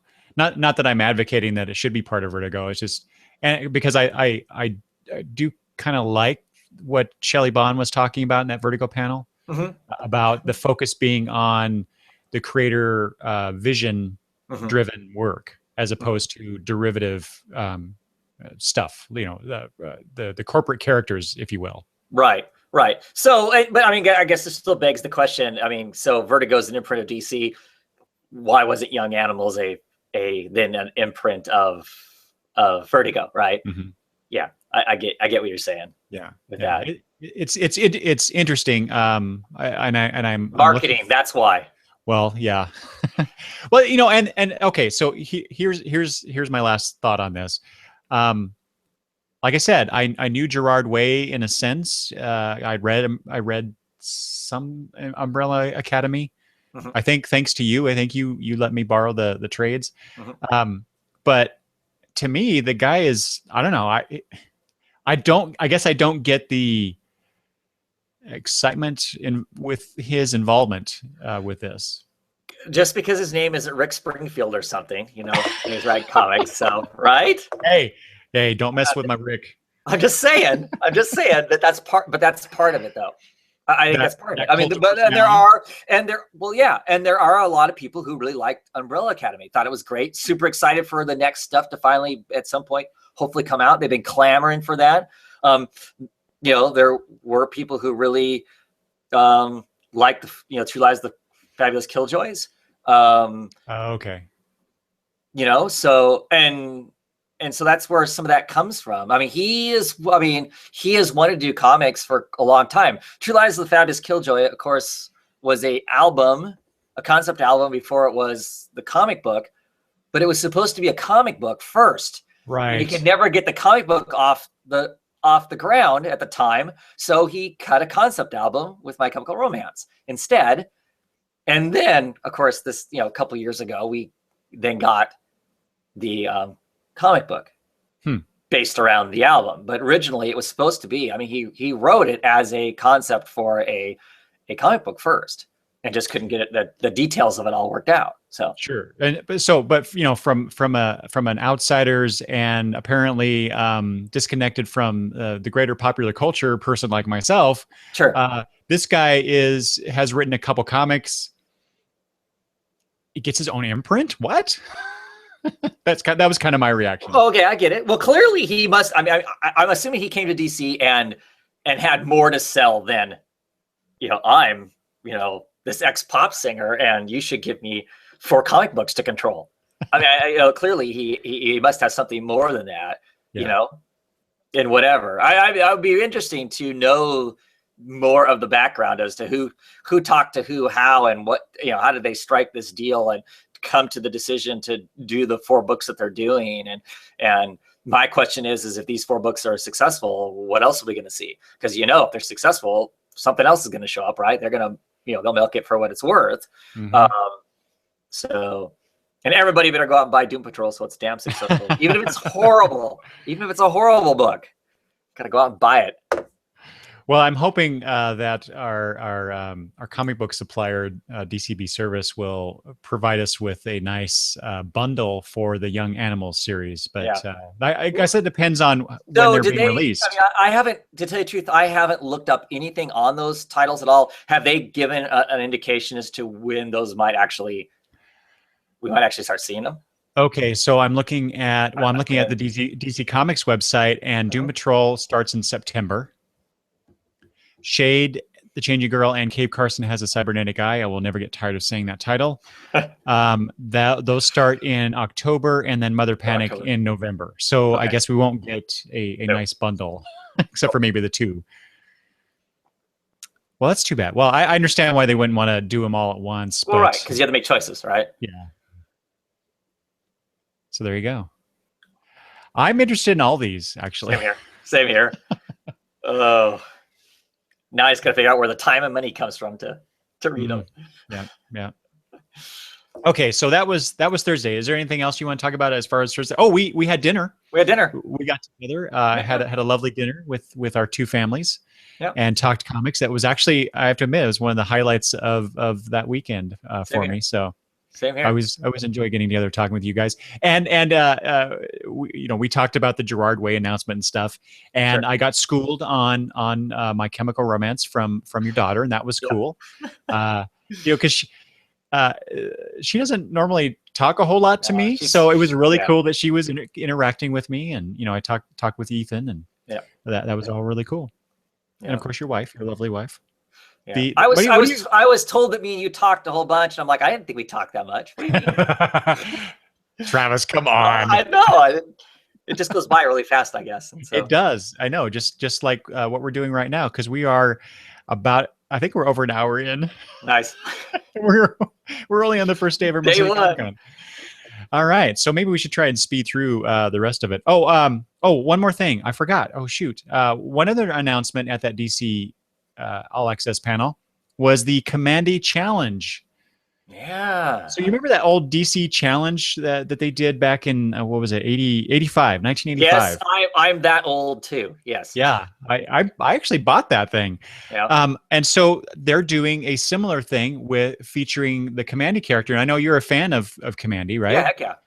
So they're doing just to describe what this is, they're doing a 12 issue series, and each issue has its own creative team, and they're going to basically so the first issue will be the setup, and then they'll end that issue, and the next creative team on the second issue has to pick up where the first team left off and continue the story, but it has to be an interconnecting story.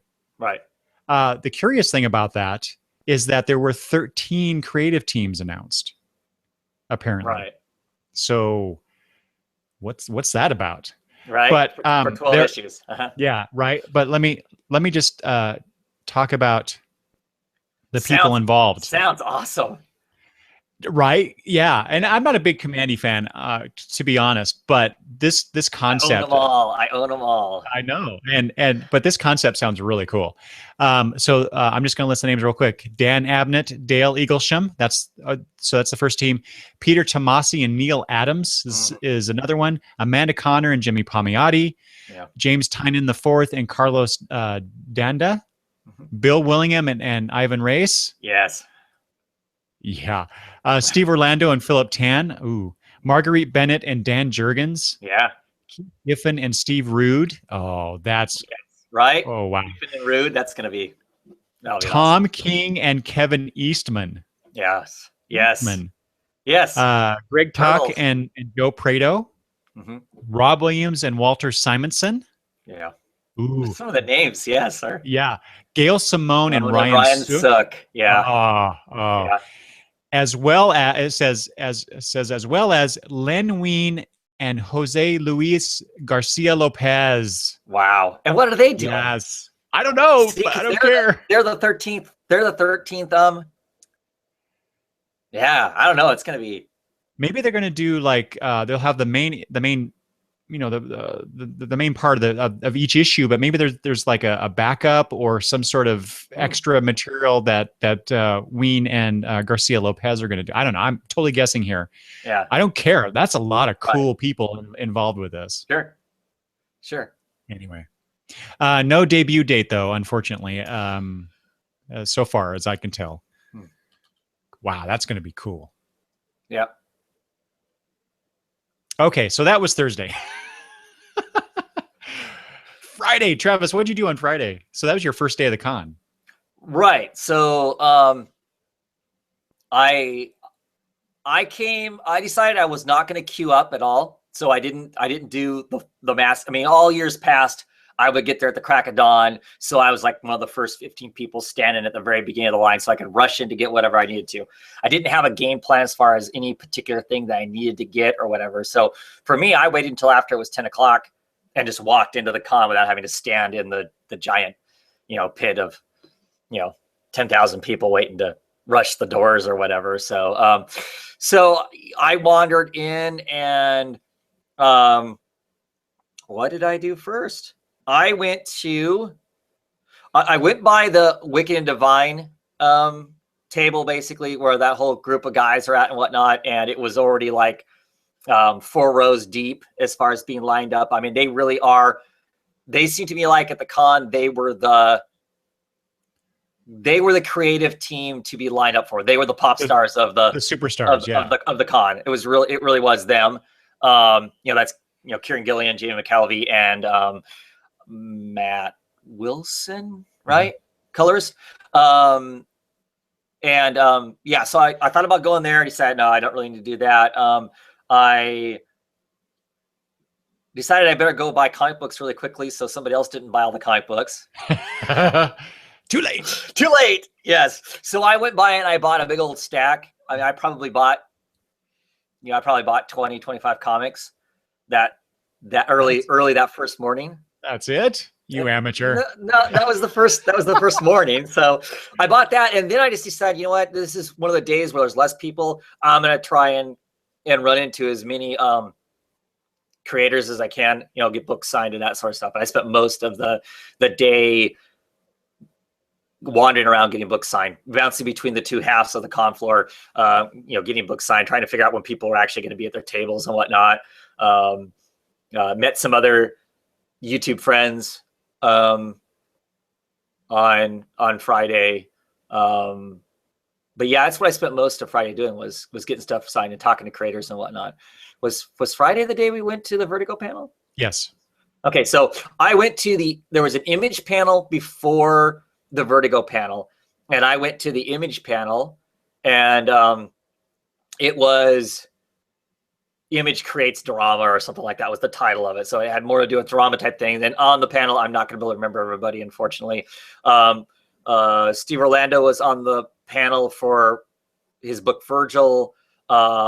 Joshua Williams, writer of Nailbiter and Birthright, was on the panel.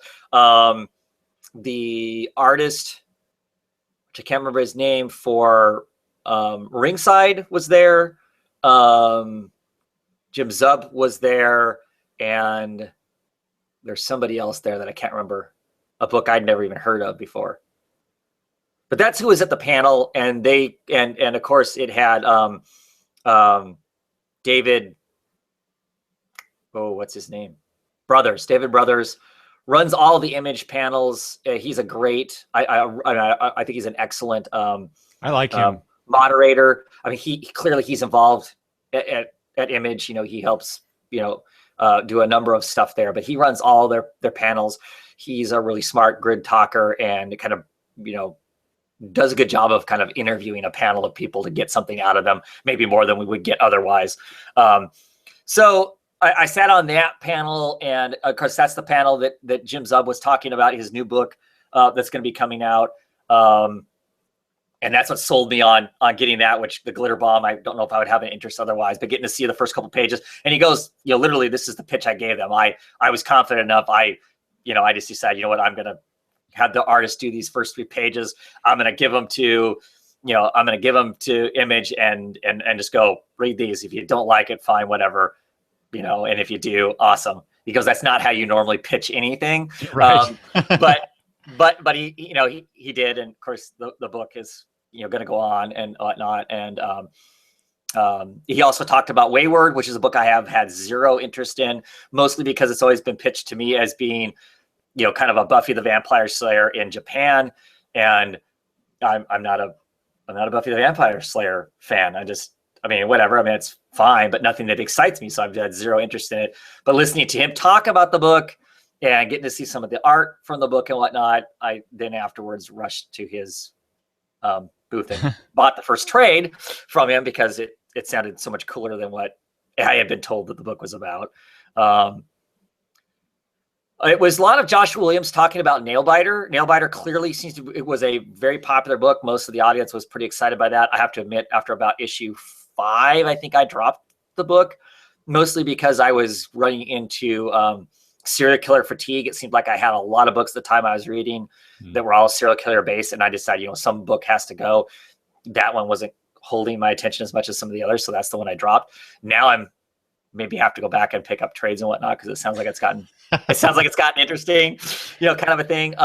Travis, this is just a conspiracy to part our money from us. Exactly. That's really what it was. But no, it was a really cool panel, just kind of talking about drama and how they, put drama in a book and how they use it and whatnot.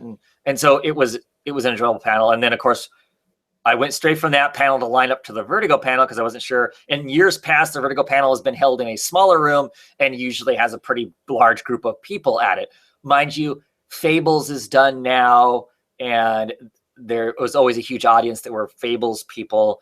And so I wasn't sure exactly how big it was going to be. So I lined up for that and was, of course, first in line. I was going to say, yeah. When I got there, you were at the front. Well, because there was like a 15-minute, 20-minute break between the two. And I was torn because at the same time the Vertigo panel is going on, 10 minutes before that, right next door, the Wicked and Divine panel starts. Yes. I really love that book. And I really like sitting in on panels that has those guys, because those guys are best buddies. And it shows they love what they're doing. They love the pop culture thing. It's basically a giant spectacle. I think it's pretty much as close as you get to kind of a rock and roll show for comic books. I mean, kind of a thing. To me is how it always is. Those are really fun. But I kept thinking they're going to announce something at Vertigo. I need to be at the Vertigo thing. And originally my intention was to go to the Vertigo thing first, because like I said, I had heard rumors that that's where they're going to announce Doom Patrol. And I thought, well, maybe they'll talk about it again at the Vertigo panel.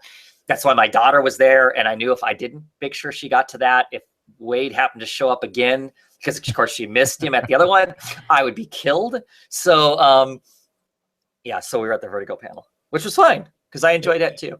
I did too, but do you wish that you had gone to the Image one now? So do I. Because they announced nothing. I mean, I really didn't learn. I mean, I like listening to all those creators that were on the Vertigo panel talk, what they have to say and whatnot. They're all really interesting people, and have, great stuff to say about what they're doing and whatnot. I like those two editors that were there, Jamie S. Rich and Shelley Bond. They're both, interesting, smart people who have a lot of stuff going on themselves.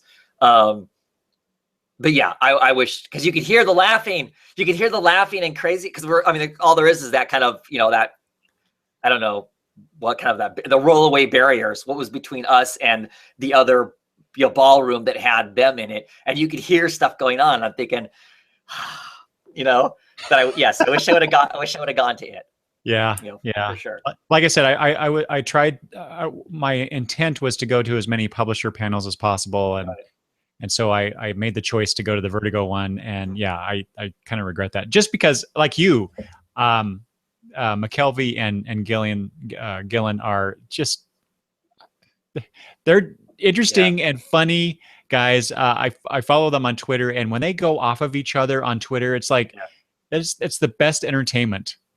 It is. And they clearly love each other, and it just shows. And the stuff they've been doing on Wicked and Divine has just been divine. So yeah, that was it. Oh, since you brought up Image again, I forgot to mention one of the things. I think it was announced at Image Expo. I'm pretty sure it was announced at the Image Expo. Big news in the sense of Karen Berger, who used to run Vertigo. She's editing a book. She's editing Surgeon X, or is it Surgeon 10? I think it's Surgeon X is the name of the title, name of the book. But she's going to be editing that book. Presumably, she'll be doing more work for Image Comics. Now, why do we presume that? I'm just assuming. I don't know why people presume. I mean, like, ooh, big score for Image to get. She's editing a book, and clearly, if I was marketing a book and I somehow was good enough friends with her to have her editing my book, I sure as hell would advertise that she's editing my book, because we all know who she is. She's a heavyweight. I mean, she is basically Vertigo. And so I'd make sure to have her name announced. Of course, she was actually there. I would use that as much as I could. I mean, I guess I'm not of the belief that we're suddenly going to see her doing, unless she's getting back into the editing business of comics. Maybe we'll see her, doing more, but I guess I would think that if she was actually working for Image and not working for the creators on that book, they would have announced it differently, wouldn't they? Wouldn't they have announced that she's doing more or whatever? Yeah, you're probably right. To me, it was just like, it was a selling point. I mean, don't get me wrong, excited to see her back in comics. That's a comic I'd forgotten about, but I'll be checking it out, just because she must like it enough if she's willing to put her name on it. I would guess to get back into comics, that's what she would choose to do. But I don't see that as being a coup to Image Comics at this point, because I believe that they would have announced that differently and shown it differently, I think, if it wasn't just about her and that book. So yeah, so it might just be too soon to really tell, but I could see her doing more. Maybe she's just an editor at large, and she just happened to be doing this book for Image. But because I don't know how the editorial structure works at Image. There isn't one. So it's just the creative team works with a particular person. If they choose to have an editor or not. I mean, that's a lot of it. Some of those creative teams want an editor. They feel like they need that other set of eyes, and then there's those that don't at all. Right. Right. So, I mean, not to say that there isn't. I'm sure there is some I've heard discussions, so there clearly is.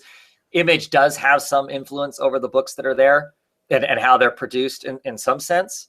But really, it's up to them. They may go, hey, maybe you want to go here, you want to do this, but clearly, if the creators go, hell no, I want to do that instead, they don't stop them from doing whatever. But I know there is some conversation with those upper people there, but there really isn't an editorial staff. I mean, that David Brothers is the editorial staff in a sense, because he does help kind of move things one direction or another, but all based on a suggestion, not as in this is where we want the line to go or that sort of thing. So but still, Karen Berger, back to editing comics, whether it's this one, it's a big deal. She obviously has the reputation that she deserves here.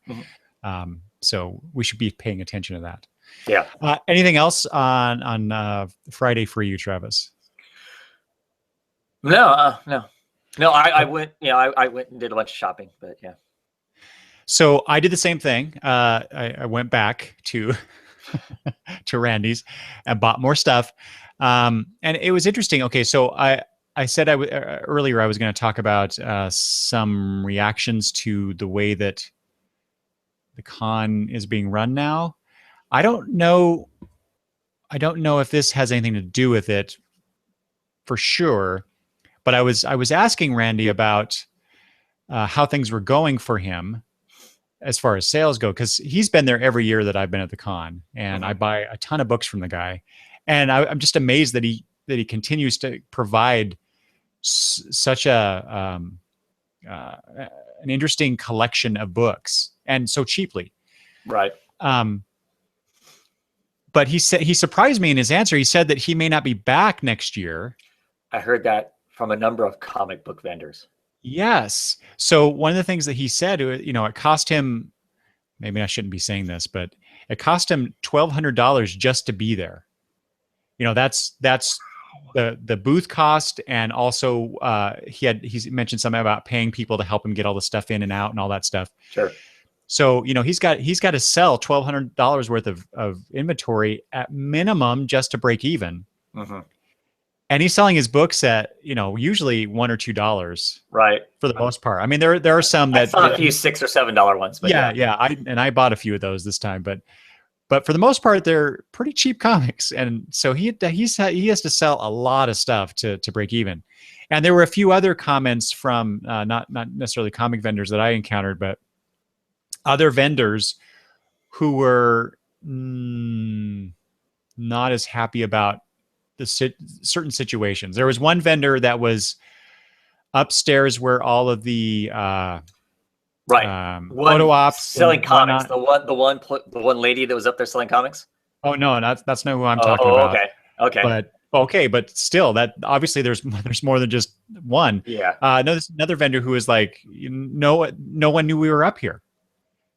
They felt like the con advertising, or at least the information placement, or whatever you want to call it, was not good enough for that area that was upstairs. Even though it was a high traffic area, I didn't see as many people walking around the vendor stuff as there were, in comparison to the ton of people who were lined up for autographs and photo ops. Right. So I can understand their frustration there. So, and there's some other things I'll get to, but let's see here. So I did that. There was a Dr. Horrible's sing-along blog panel. Right. And I only went to that for two reasons. One, Madison, my 10-year-old, is a huge fan of that show. We watched it one time, she and I, and she loves it. I have the soundtrack. She continually asks me to play it as we're driving around, taking her to school or picking her up from gymnastics, whatever. She's constantly asking me to play that. So I wanted to take her to that so that she could experience fans coming together and singing along. Unfortunately, it didn't work quite like I had hoped it would be, or hoped it would work. And then the second reason was that app, the Emerald City Comicon app, that they made for the con. I don't know if you used that or not, Travis. Unfortunately, yes, I did. Oh, unfortunately. Okay, we'll talk about that in a second. Yeah, I didn't like it. So in that app for that panel, no, not for the panel. I was looking up what Nathan Fillion, because you could select the celebrity guest and to see what they were doing, and it listed all of his autograph sessions. Sure. It also listed him as host for the Sing Along blog. Really? That was not part of, if you went to the panel description on the website, that was not listed there. But in this app, it listed him as host. So I thought, how cool would that be if you go to this panel to watch the Sing Along blog and sing along, and Nathan Fillion comes out to sing Captain Hammer's parts. Right. Right? Right. Okay. Down to earth, he didn't show up. No, of course not. They even announced this at the beginning. Nathan Fillion will not be here, folks. Yeah. And then they had some technical difficulties. We actually didn't even get to finish watching the whole thing. But we went to that. There was a gentleman that I was sitting next to who was rather boisterous in his singing. And Madison commented later that she was disappointed because she couldn't hear. She couldn't hear the actual Sing Along blog performance, right? Because this guy was singing so loudly. But you know what? He was a super fan, and he was getting out of that panel what he wanted to get out of that panel. So more power to him. Let's see here. Travis, have you heard about the series Con Man? No. It was one of those. I don't know if it was a Kickstarter or if it was one of the. I think maybe Indiegogo. Maybe I think it was. Yeah, I think it was done through there. But a crowdsourced thing. This is a project that Alan Tudyk of Firefly fame put together. Him and Nathan Fillion worked on it. They got together PJ Harzma to produce it. They got a bunch of different people involved. If you're at all interested, Travis, I'll let you borrow my DVD that I bought there, because it's so much fun. It kind of pokes fun at cons and the things that happen at cons, but if you don't take those things too seriously, it's quite entertaining. It's quite funny, but at the same time, going back to the management, we were talking to the guy who sold us the DVD, and he made a mention of how the con. So I think my wife actually asked or said something along the lines, it'd be really cool if Alan Tudyk was here to help promote this. And like I said, I don't remember who said it, if it was him or her, but he told us that the con would not pay. They wanted to bring Alan out for this because PJ Harzman was actually there, the producer of the show. Right. And Nathan was there. So it made a lot of sense to bring Alan Tudyk. They could have had a panel, everything. Sure. But the con didn't want to pay to bring Alan out. For whatever reason, I don't know. So there's that, and let's see. Yeah, then we went. Then my notes for that day, we went to the Vertigo panel.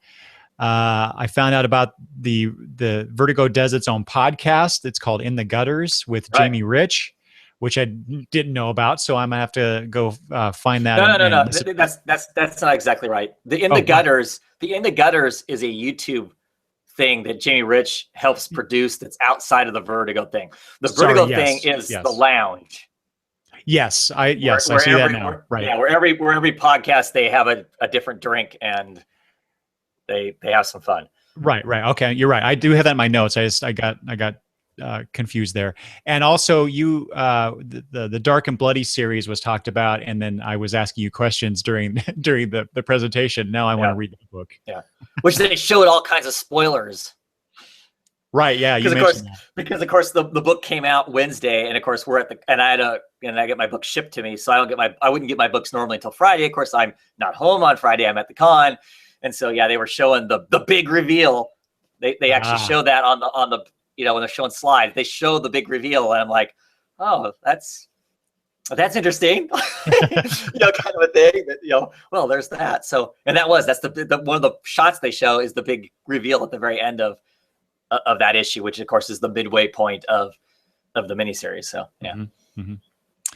All right, Travis, if you don't mind, I'm going to unless you have something else for Friday to talk about. Nope.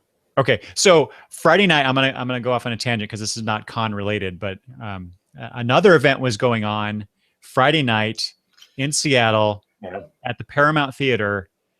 That I have to be quite honest, I was probably at certain points more excited about this than I was about the con, because this year is the 50th anniversary of Star Trek, and part of that celebration was this Star Trek: The Ultimate Voyage, I think is what it's called. But it was a presentation, a video. So they had video. They shot video for this, but it was an orchestra playing the music from Star Trek. So the movie themes, various themes from the television series, all of the series. As they were showing this video, it was awesome. You know how big of a Star Trek fan Oh I am. yeah, huge, right? So and Star Trek, I've mentioned this many times on the podcast. Star Trek was my first fandom before comics, and so to be here during the 50th anniversary, I haven't been watching it for that long, but I came about 10 years after Star Trek started. But just to be in that theater and listen to that music, I am man enough to admit that I might have had tears in my eyes at one point. Awesome. It was so cool to be there to listen to that main Star Trek theme with that orchestra. I don't have the words to describe how cool it was. So that was really cool, and I got to experience that with my family, even though Madison was bored. She sat next to me and she's like, oh, when is this over? So, but anyway, it was really cool. And they basically, the theater was sold out. I don't know how many seats the Paramount has, but I heard from one of the ushers there that it was basically sold out. And it was only a one night performance in Seattle, because this is a traveling show. It's going to major cities across the country, and it was announced after we had already decided to go to the con and bought our tickets and all this stuff, and it's like, oh my God, I actually get to go to this thing. Awesome. It was awesome. It was very awesome. Okay, so Saturday of the con, biggest day of the of the con, the biggest day of the show. Like we talked about earlier, it didn't feel like it. It was just like a normal Saturday at the Emerald City Comicon, which was cool, very cool. Let's see here. If you don't mind, I'll go first here because I don't have much. I did more shopping. Travis, did you make it to Comics Dungeon? To that vendor? They're the ones with the black comic boxes, and they were selling most of their stuff for $2. No, I didn't get to that one. You next year you need to go there. Yeah. So Comics Dungeon is it's actually a local shop. It's in Seattle. I believe that's the one that Jim DeMonakis is a co-owner of, or owns, or something. Right. But the guy that was there, I see him every year. He's a big bald guy. Really, really awesome. Very helpful. I bought a lot of stuff from him. Went back a few times. I bought a lot of stuff. And their comics. So, Randy's usually has a lot of late 70s, early 80s stuff. Mm-hmm. Comics Dungeon usually has a lot of mid 80s to, into the 90s and 2000s. So they're more modern-ish stuff. Sure. So you get that nice range between those two vendors. But I bought a lot of stuff from them. That was the day of the Nathan Fillion panel. We actually went early. And you know how big the main hall there is. Yeah, huge. It seats a lot of people. Well, it's where they queue everybody up at to let you into the con, right? In the mornings where you queue up at, they clear everybody out, and then that's where the main. Isn't that? I think you're right. Yeah. Yeah, it's huge. It's huge. So anyway, so we knew, he's the big draw. Well, him and who's the guy, Norman Reedus from The Walking Dead, but he was only there for photo and I think autograph opportunities. He was not, as far as I know, he didn't do any panels. So Nathan was the big draw. Well, what's his face was there too? John, no, not John. What's his name? The guy who's now playing the Punisher. Wasn't he there? He was Yes, he they did a did, panel. and he did panels. Yes. Yeah. Rosenthal, right? Yeah, John? right. It is John, right? John Rosenthal? I Yeah. think so. Okay. Goes to John, Yeah. Yeah. So anyway, so we knew Nathan was going to be the big one. full. And it was. And in fact, it was standing room only at some point. I appreciated the con for allowing people to be there in the back room and on the side walls, to be standing there, to be in the panel, uh, and not just say you can't be in here. Right. I mean, they had to make it more organized because people were just kind of in masses Right. in the back. But in fact, we were there early, guessing it was going to be like that, and so we actually sat in on most of the Flash panel. So they had the actor who plays Wally West in the show, and I'm not caught up on the show, so I haven't even seen this guy show up because I've only seen the first season. I haven't watched the second season at all. Mm-hmm. They had Wally West. They had the guy who plays Firestorm. Ronnie's Firestorm, right? Yes. Sorry. Okay. Yes. Yeah, because there's a new. Yeah. Okay. Yeah. Right. So they have, on The Legends of Tomorrow, it's a different set of characters, but right.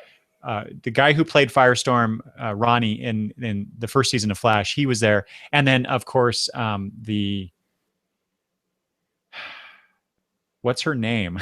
She's Killer Frost in the comics. Caitlin Snow, right? Isn't that the character name? Exactly. So they were there. It was interesting to listen to them talk about the show and everything, and talk about how apparently they're doing Earth 2 versions of these characters showing up in the Flash. So which makes me really want to watch that second season now. But then, like I said, I was there for Nathan Fillion, and it was really great listening to him talk. He's charming. He's funny. I'm a big fan of his. I have a joke for you, Travis. He told a joke. I want to tell you this joke. Okay. What? The listeners are going to love this. What is a pirate's favorite letter? R. You would think so, but it's actually the C. Oh. You told that joke. Anyway, I love that joke. Let's see here. Oh, so another thing that we did, my granddaughter Madison brought home some months ago a couple books by Raina Telgemeier. She did the book Smile, Drama, and Sisters. And so Madison brings these home from the school library. I get a hold of them and read them and instantly fall in love, because these are great all ages comic book stories. And they're all standalone books. You don't have, there's no, well, no, I guess that's not true. I guess Sisters and Drama. I haven't read Smile, so I'm probably just talking out of the side of my mouth, and I don't know what I'm talking about. But anyway, good comics is what it was. And so I made it a point to take Madison to see Miss Telgemeier, and so they could talk, and we could tell her how much we enjoyed her work. And so we finally got to do that. That was Saturday. Stopped by, and they actually did a panel with her that I could not make it to, but we were hoping to be able to buy all the books. Like I said, she got them from the library. She got two of them from the library. The third book wasn't there.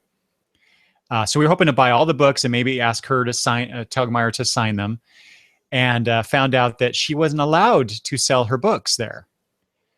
We had to go, the con apparently wanted people to go to the university bookstore that was on that top level. Oh, right. To buy books like that, and then take them down to the creators who were there to have them sign them.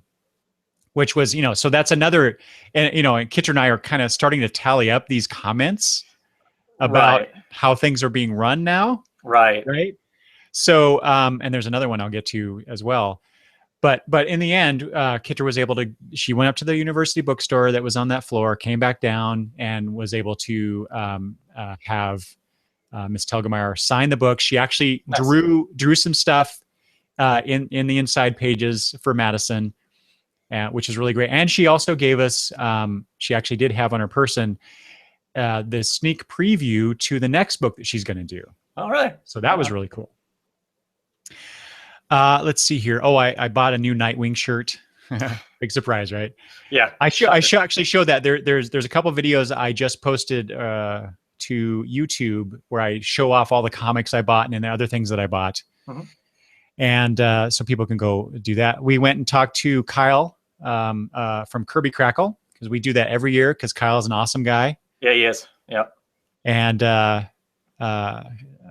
he had a Nerd Rock panel that we went to as well. But unfortunately, unlike every other time I've been to the Emerald City Comicon, Kyle was not performing. He usually does an acoustic set. Right. Yeah. He did not do one this year because, ding, ding, ding, the con didn't want to do that. They wanted to move in a different direction or something like that. What that means exactly, I'm not sure.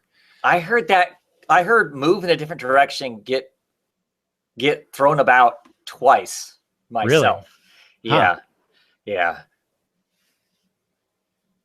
Yeah. So that was disappointing, but it was really cool to see him and get to talk with him a little bit. And that's it. That was my day pretty much, I think. What about you? So my first problem was I got to breakfast late, and you know how it is there. There's only so many places you can eat breakfast close by. Or eat in general. Right. And so, got stuck in the long wait forever to eat breakfast kind of thing. So I was really late getting to the con. I mean, typically I would be there at opening. I don't think we got there until probably 11:30 or so. I had some more books signed. The day before, I had been at Riley Rosmo's booth at his table and had looked at some art that I told myself I wasn't going to look at because I really kind of was trying to make a plan to not buy any original art pages this year. You failed miserably on that, didn't you? I did, as I kind of figured I probably would in reality, even though I spent months swearing up and down this is going to be the year I didn't buy anything. But I decided I was going to, there were some pages, there was a double page spread from Constantine Hellblazer that the price was too good to walk away from. And I decided, you know what, if somebody else hasn't bought it, I'm going to go back today. And if it's there, I'm getting it. And it was there. So I got that. So I had a long conversation with him, which was great. For me, he's really nice. I've had a number of great conversations with him. So I got that. That took up a long chunk of time. Then I met a friend from Twitter that I've talked to for years. I met them for lunch, had a great lunch with them. And then I just I wandered the con floor and pretty much got most of the rest of the books that I brought with me signed. I had a massive pile of books that I thought I wanted to get signed. I got almost everything signed then on Saturday, but Saturday was more of for me, because I missed the image panel. There was an image panel about 11:45 that I wanted to go to, that I was done with breakfast at the time that it was going to be starting. So I didn't get to it.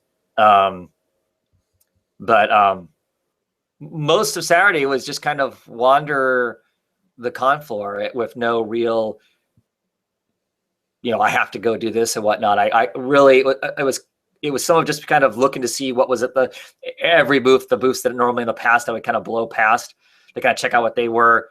I had Ethan with me, my son. I kind of followed him as to where he thought he wanted to go, who he wanted to talk to, and stuff. But yeah, Saturday was actually pretty low key. I mean, it was crowded, but because I didn't have oh my gosh, I need to do this or whatever. It was actually pretty cool. Talked with a lot of creators, and that was my Saturday day. After the con was over with, I got a message from somebody else that kind of lives in the area that was wanted to meet up, and so he invited me to the Sheridan Lounge, and the Sheridan Lounge is the official lounge of Emerald City Comicon. So I went down to that night. I don't know, 8:30, 9 o'clock or whatever, and it was packed. I've been to rock and roll concerts that were more quiet, that were less noisy than what that place was. Well, and every night that we went back to our hotel room after the con, that place was packed. So it's yeah. So like if you weren't sitting right next to somebody, that was the only person you could have a conversation with, because past a single person, the volume was so loud that you even screaming, really, that person wasn't hearing you. Had a few drinks and rubbed elbows with a ton of people. And that was yes, really. That was a lot of fun. That was a lot of fun because well, first I got to meet more people and for me, that was one of the great things about this con is I got to have dinner with you. I got to meet some other people that I've never actually met in person. And then those were all great experiences, meeting other fans, that have the same level of love for the medium as me, which is always, for me, is always great. Because of course we live kind of out in the middle of nowhere, both of us do, where it never feels like there's many other, I don't know, are we super fans? Whatever we are, that have the same level of love that we do. So it's just cool to go someplace and have a prolonged conversation with that and whatnot. And I was fortunate enough that, the guy I was originally meeting there, he lives in the Portland area, which gives him opportunity to kind of rub elbows with.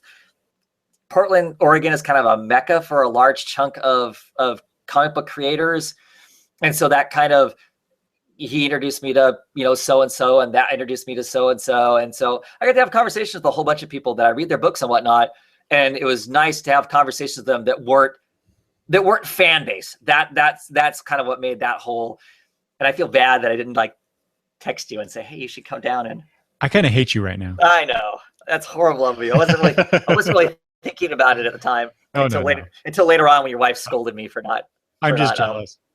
For not having it, whatnot. But so that was cool. I mean, it was tough at the same time. Cause like I said, if you weren't standing right next to the person, you couldn't have a conversation with them. So, if two people away from you were talking and supposedly you're involved in the conversation, it was a lot of just nodding your head or shaking your head because you couldn't hear what was going on and whatnot. And I thought about stealing one of their pint glasses, because all the pint glasses said Emerald City Comicon on it. It had the logo. It said 2000, and it said 2016. I think, well, they can't do anything with these glasses after this.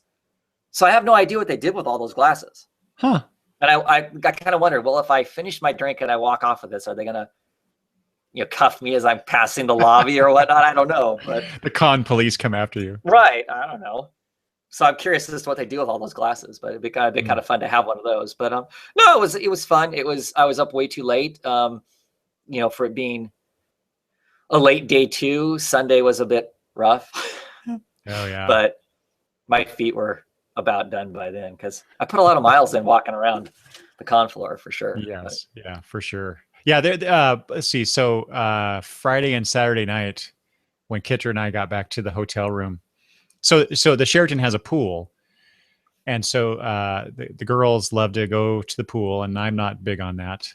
But Kitter is really nice and takes them to the pool. So both nights we got back from dinner and I crashed on the bed watching TV. I turned the TV on just to have some noise basically. And I just snoozed for an hour as they went to the con. And then after they got back, and it was still pretty early, it wasn't quite going to bedtime, and Kitter would fall asleep on the bed yeah, as I was cataloging the comics that I bought that day. So I did that. And that's what I should have done. Every day when I bought something, I should have put it in my thing, because then I went shopping again on Sunday and I did what you did. I doubled up on some stuff. So yeah, well, it happened to me quite a bit. Even though I did that every day or every evening, I still ended up somehow buying. Well, I think it's because I went to Randy's twice in one day. And forgot that I bought certain books. Right. So I bought them again. No, it wasn't Randy. It wasn't Randy's that I did that twice. I bought them at Randy's, then went to Comics Dungeon. Oh, I bought them there too. And nice. And had not been able to sit down and catalog those things. So yeah, that's how that happened. So okay, so Sunday. Shall we move on to Sunday? Sure. Okay. So Sunday was a day for me where I was really interested in. So I'm looking at the panels before I go to the con, and there were a lot of. It seemed to me there were a lot of things that were focused on the creative aspects, the actual production of the comics. You know, how does a writer work with the artist, work with the colorist, that kind of a thing. And so there were a bunch of panels that day that I was able. Well, not a bunch. There were three. Um, but I wanted to go to these. One was there were a lot of women in blank Right. panels this year, Right. Tons. and one of them was a colorist panel, and so there were a bunch of colorists that were there, and they were talking about how they do certain things.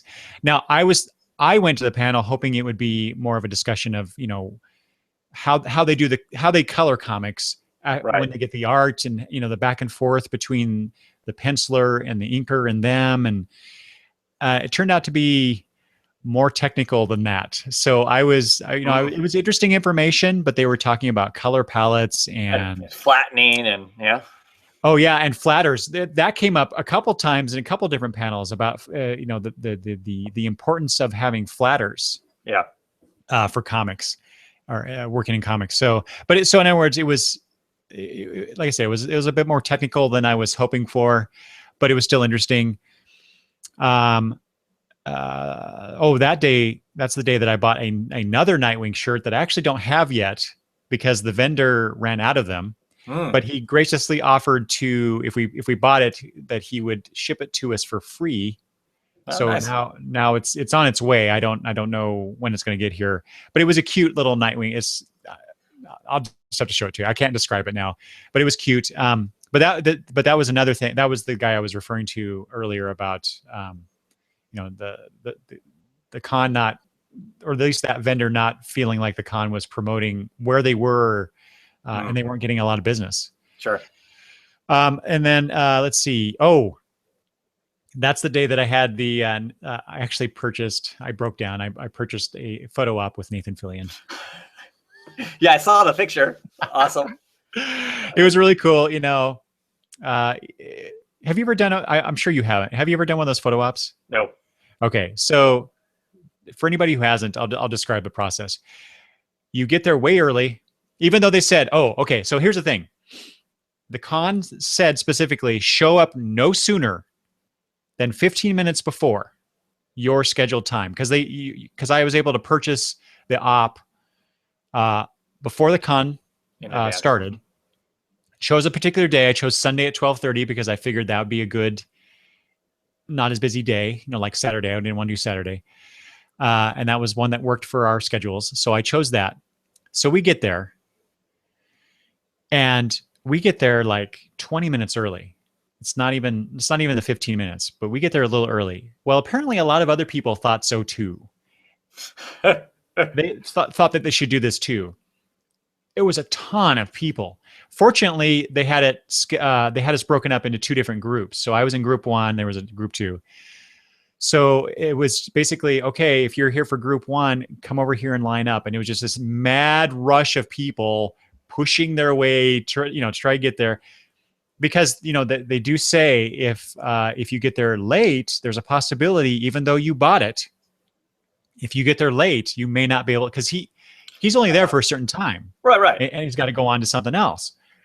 So there's a possibility that you won't get your photo op. So anyway, I obviously did, but it's a lot of waiting in line. Right. I was actually going to go to, I don't remember what panel it was. There was a panel I was going to go to because I thought, oh, I have a set time. I'm going to have it. You stand in line. They scan your ticket. You walk in. You line up with Nathan Fillion. You're standing next to the guy no more than 5 seconds. Take the picture. You walk off. Right. There's no conversation. There's no conversation. Yeah, he didn't even, I don't think he even looked me in the eyes. But it was still really cool. He walked up, or we walked up. He put his arm around Kitra. He put his other arm around Madison because he directed the two girls to stand in front of him. I mean, he talked to them. And I stood next to him, and he said something like, "Okay, now make me help me make me look cool," or something like that. Right. Smile, flash, you're done. We start to walk off. I tell him thank you. I turn to say thank you, but the people behind us are already walking up. There's this cute little girl walking towards him, and he just bends down and looks at her and says, "Hi, you stand right here." Right. Directing traffic. Right. And make me anyway, look cool. Yeah. So anyway, you walk off, you collect it because they print them right there. Oh. And you collect them.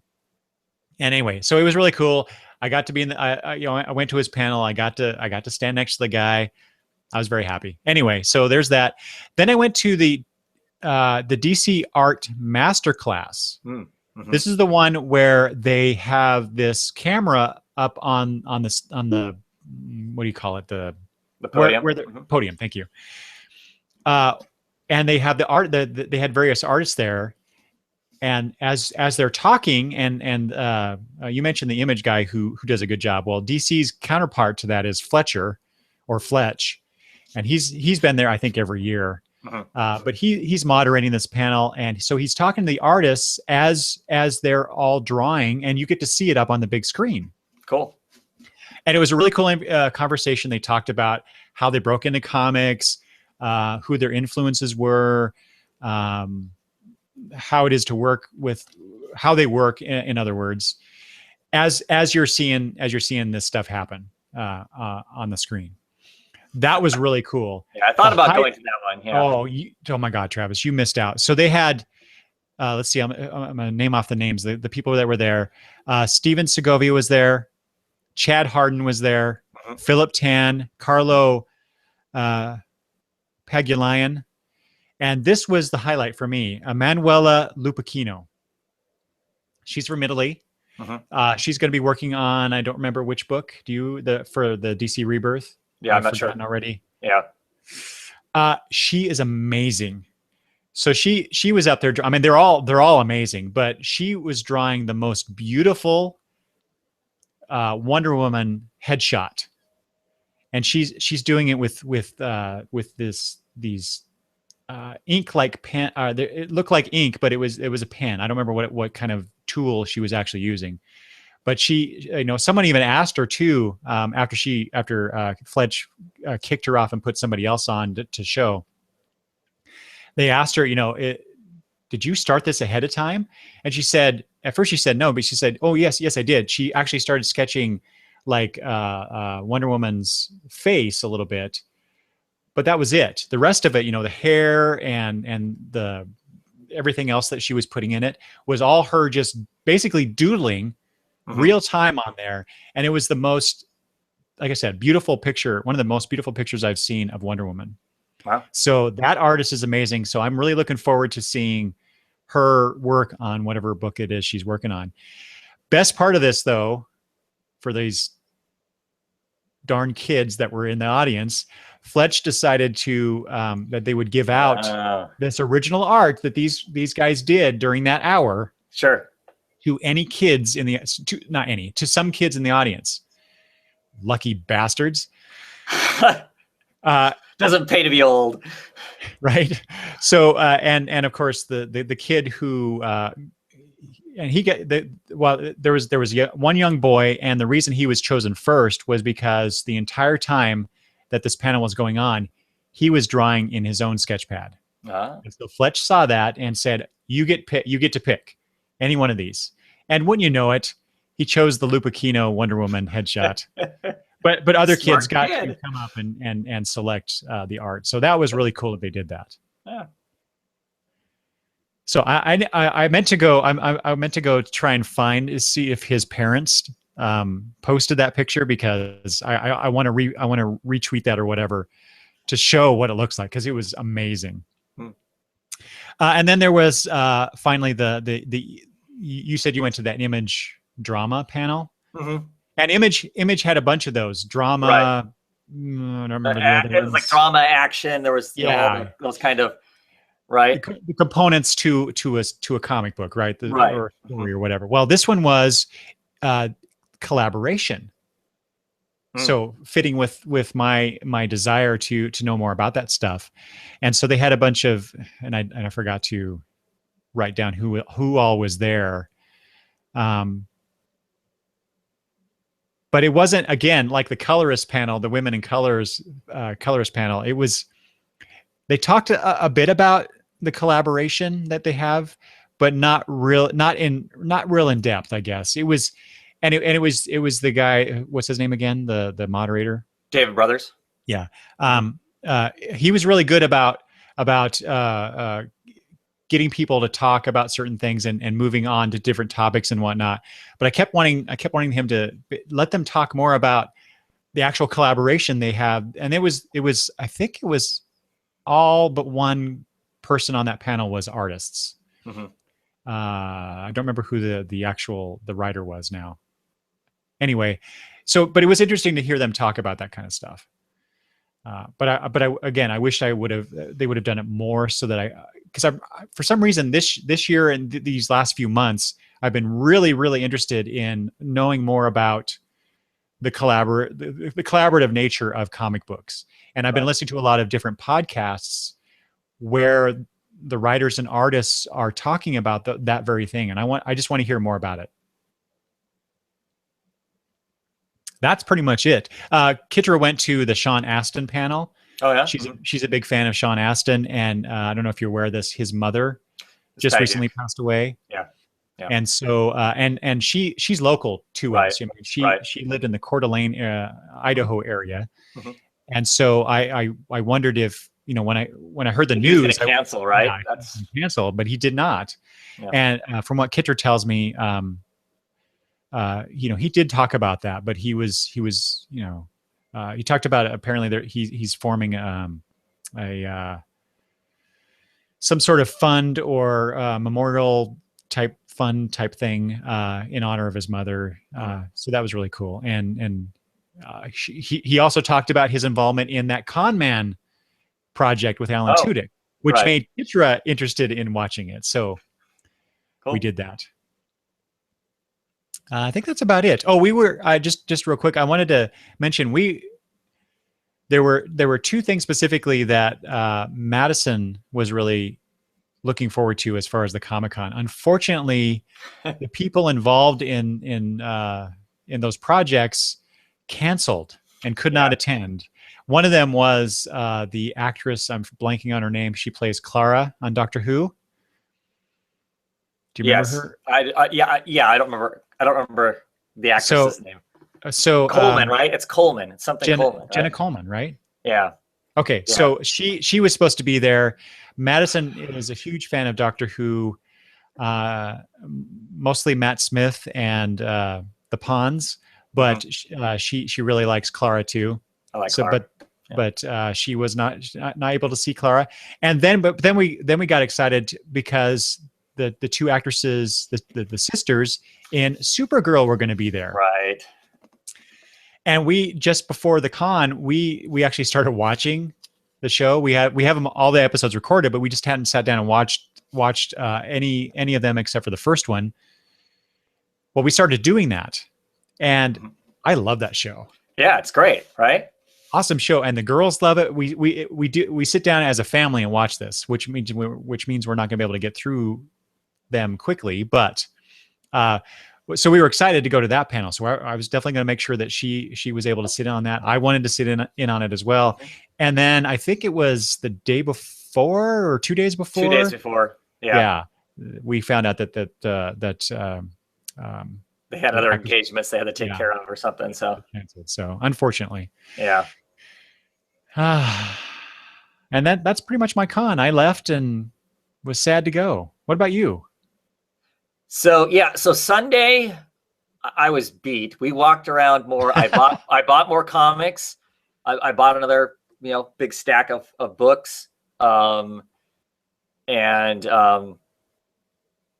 It was kind of a day to look at the little stuff that was around and whatnot that it kind of skipped over for the big name, whatever that I was looking at and whatnot. So it was a lot more slow comb over individual booths. What are, the honest to God independent people doing, that aren't part of, some thing and whatnot. So we did a lot of that. My kids buy tons of non-corporate stuff, as far as books and whatnot. So I'm going to be reading a bunch of their stuff, you know. So did some of that. Was largely what the day was, but we left at about 2:00 because, of course, we go home that same day. All right. On Sunday. And like I said, it's a 5.5 hour drive to get home because the kids have school the next day, kind of a thing. So yeah, by about 2:00, I didn't have necessarily a plan. We had to be gone by a certain time, but by 2:00, we were all pretty much, my feet have had it.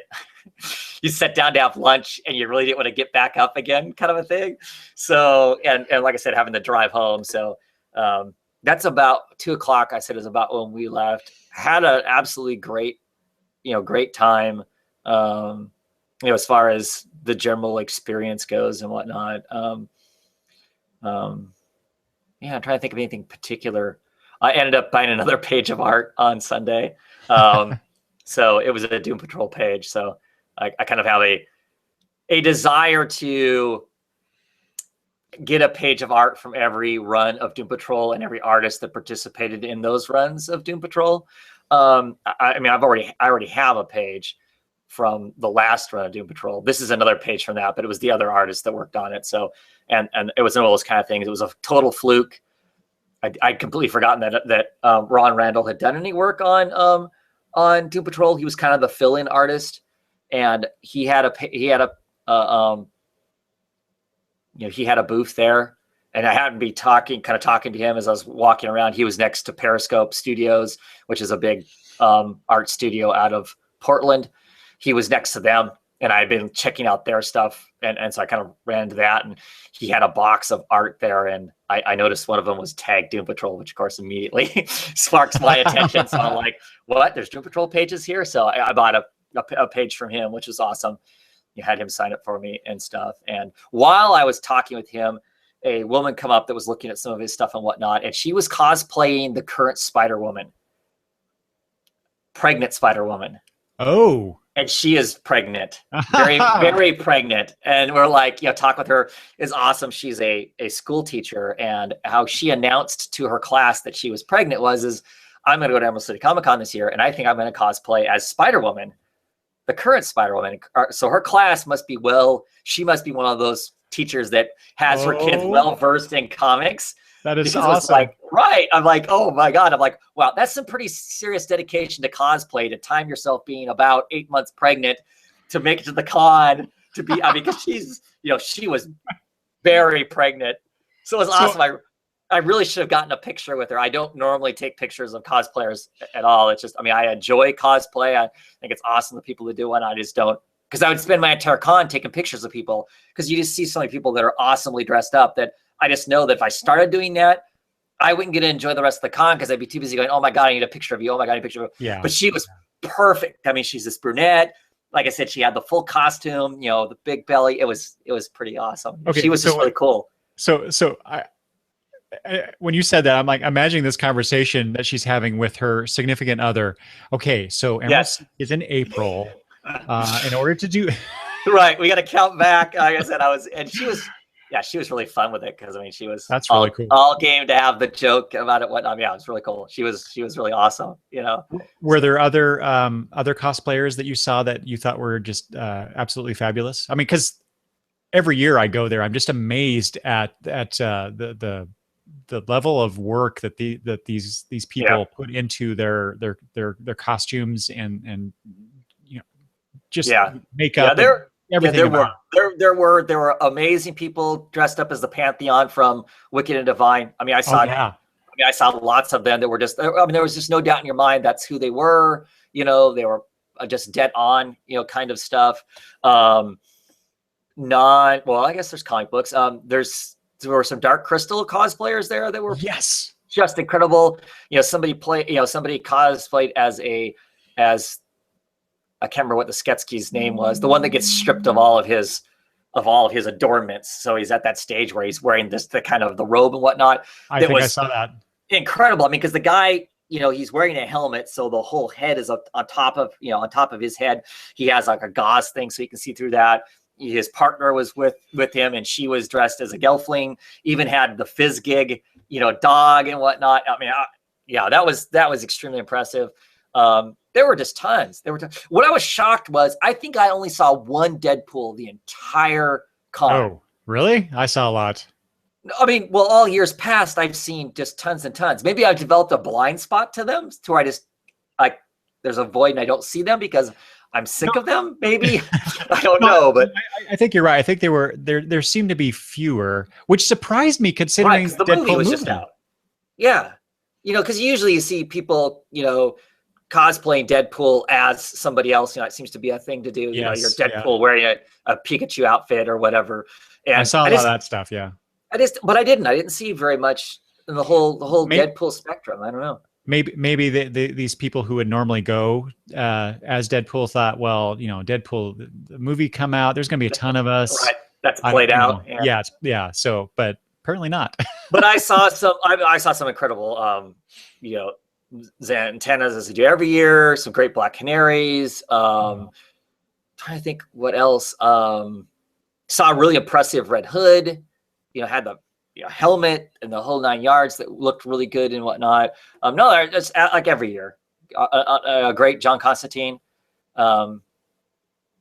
Which you think, oh, that'd be easy to do, right? Trench coat, spiked hair and packing a cigarette. But this guy really had it down. I mean, the loose tie, he had it pretty nailed down as far was he a younger person or an older person? Because that's what I want to see. I want to see someone who's actually the age that John Constantine actually is. Yeah, that's one of those characters I've always thought about cosplaying, but at this point, I don't want to sasacrifice the beard to do it. So, but no, this was a younger guy. This was a younger guy, kind of a thing. But I mean, he had gone so far as to bleach his hair. So he was the blonde, wow. And you could tell that he wasn't naturally a blonde. But yeah, so no, like I said, there as always, there's just amazing the level of dedication that some of those people put into. And my big thing is, I always think it'd be cool, but I don't want to.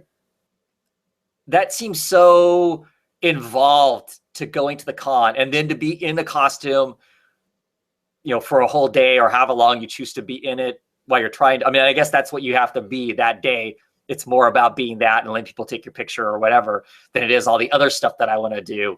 Right. The con. And I guess I'm at this point don't want to sacrifice a day to that. Plus just getting it there. Now that I drive, it's not so much a big deal, but I used to take the train and I just couldn't imagine an entire bag worth of whatever you'd have to, depending on what you're cosplaying, I guess, to take with you. That whole dedication to everything was pretty impressive. And speaking of that, so there was one guy I saw, talk about impressive in terms of just the stuff he was wearing. So you remember in The Tick, there was Arthur? Yeah. This guy was dressed up as Arthur. Oh, nice. So full white bodysuit, right. Big behind him, the big moth wings or whatever they were. He's a bunny, isn't he? Just kidding. Was it a bunny? Yeah. No, he's a moth. He's a moth. It's always called him a bunny because. But it was impressive because these wings were huge. I mean, they were at least 2 feet above his head. He actually had them connected to his back with a big metal bolt, and I think it was a piece of wood to hold everything together. Right. And the reason I noticed him was he was standing there in the crowd. People were trying to get by him. Sure. And he was kind of moving around because people were taking his picture. Well, there was one point where this mom and her young son were walking behind him, and I was behind them. And so they were trying to get by him, and he turns at one point. And no, he doesn't. Oh. But that bolt, and it was not that the back of that bolt was not covered. It was not protected. So he came within an inch of hitting that kid in the head, scraping the kid across the forehead with that bolt. And my first thought was, cool Arthur cosplay. And my second thought was, dude, cap that bolt. You're going to hurt somebody. Yeah, no doubt. Right. And then, so then later, I think it was Sunday, I was coming back up after one of the panels on that floor, and there were these 2 kids two young boys in really cool looking hawk and dove costumes. Nice. And if I were one of those people that like you, I don't take pictures of the cosplayers.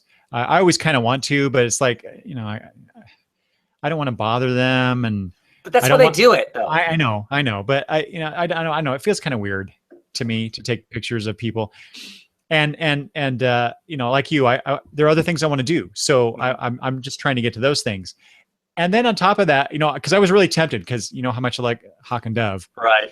and but I thought, you know, how weird, you know, if it were the roles were reversed, if I were the parents of these kids and somebody came up to me, hey, older bald dude, are you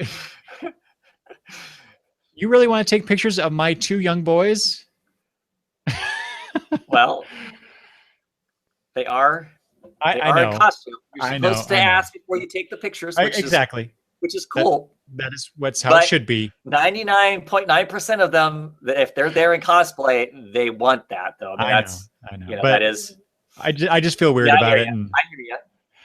then finally, I went just on the cosplay. This is really not. I was gonna say simple. It really wasn't. So I first saw these people in the line for the Nathan Fillion photo op. They were a couple rows away from me.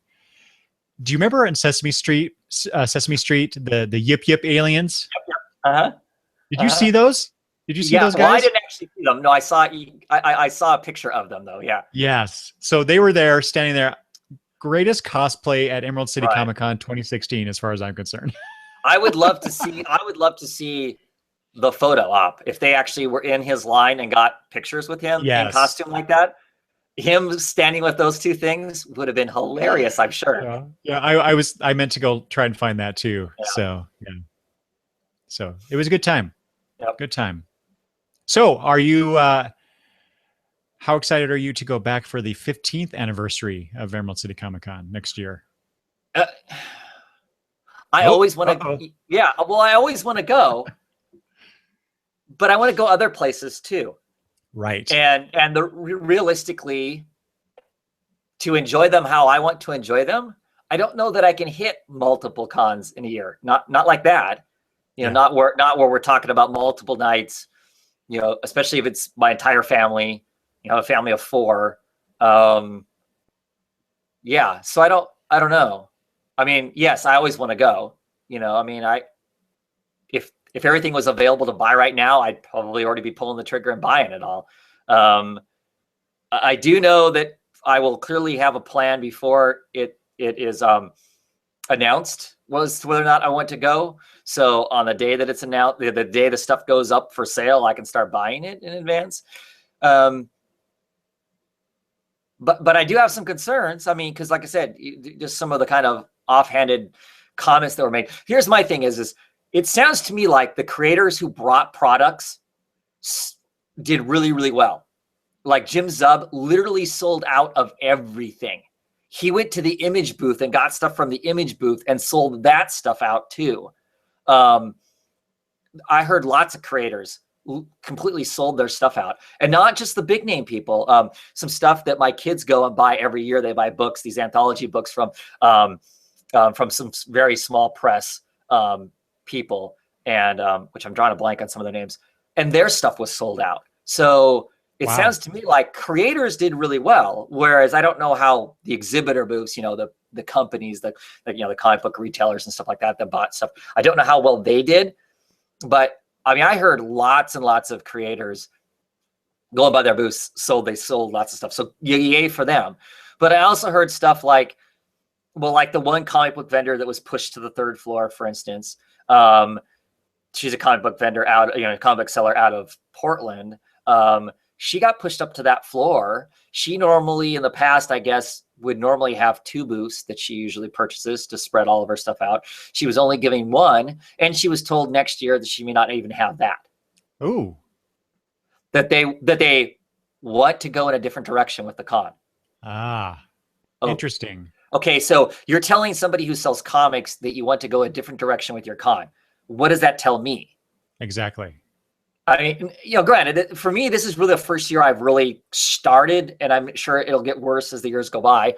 The first year I've really gone and bought back issues. Has never been a focus of mine. This is the first year I started to do that, and I expect to do more of that in the future.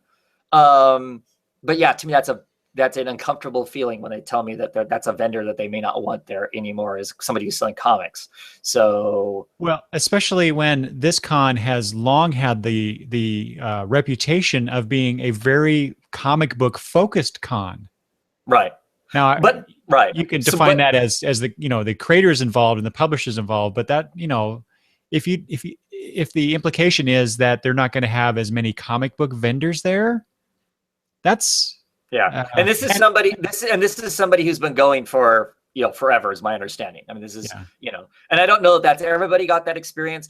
There must have been something happened, because I noticed on Sunday morning I was there, right after the doors opened up, and of course, not all the people who are running their tables are there right away. I went to Rick Remender's table on Sunday because I hadn't gotten anything signed by him yet. And he wasn't there, but laying on his table was a note from Emerald City Comicon, a printed up letter to all of the vendors saying, hey, we understand that you didn't like how this whole process happened. Next year, we've got a new process in place. So there's something went on. Went on that clearly there were lots of complaints about. I don't, us as the public, I don't know that we would have seen that. But like I said, there were these notes, and I read the entire thing. I can't remember exactly what all it said. I thought about taking a picture of it so I'd remember what exactly. But basically, that the process, that people didn't like how the process happened, how you went about getting your booth, about how you were awarded a booth, and all of that. There was something was not okay, and that they were going to do something different at the next con, trying to reassure people that. So clearly there must have been something that we as booth and vendors don't know about, that there was some clearly high level of complaint, because I wouldn't think that they would generate that thing for like one person having a dissatisfied. And it's good that they're doing it, though. Yeah, that they're addressing it as essentially immediately. Right. Whether or not it pans out is another question. But sure. But back to the comic. If they are not going to be having as many, or heaven forbid, any comic vendors at all. Speaking as someone who has gone every year to this con, where this is where I buy a lot of my back issues, a lot of my fill in the gaps, and just get things that I have gotten interested in the in the year between the cons. Wow, that would be unfortunate. Yeah. Like I said, I don't know. Like I said, I don't know what that really means. I mean, it's gonna take another con for us to find out what. Oh, sure. What does that really mean? For me, it's half a dozen, one or the other. If they're saying we want less vendors selling comics because we want to have more creators next year, I'm all for that, because that's not as much my thing. But if it's let's have less comic books so we can sell more T-shirts, and some of the booths there have almost nothing to do with comics. I mean, they may be an illustrator medium, maybe, or I don't know. It's art made out of bolts. It's stuff that interests. Do you know what I mean? That interests me less. If it's going to be more of those things, I have a problem. I have a problem if we phase out more comic book oriented panels and put more media guest panels in too, because that's not what I'm about. I mean, I understand the idea of clearly if you get a couple big draw, people are super excited to come to the con. They come to the con, they spend lots of money. That's what helps.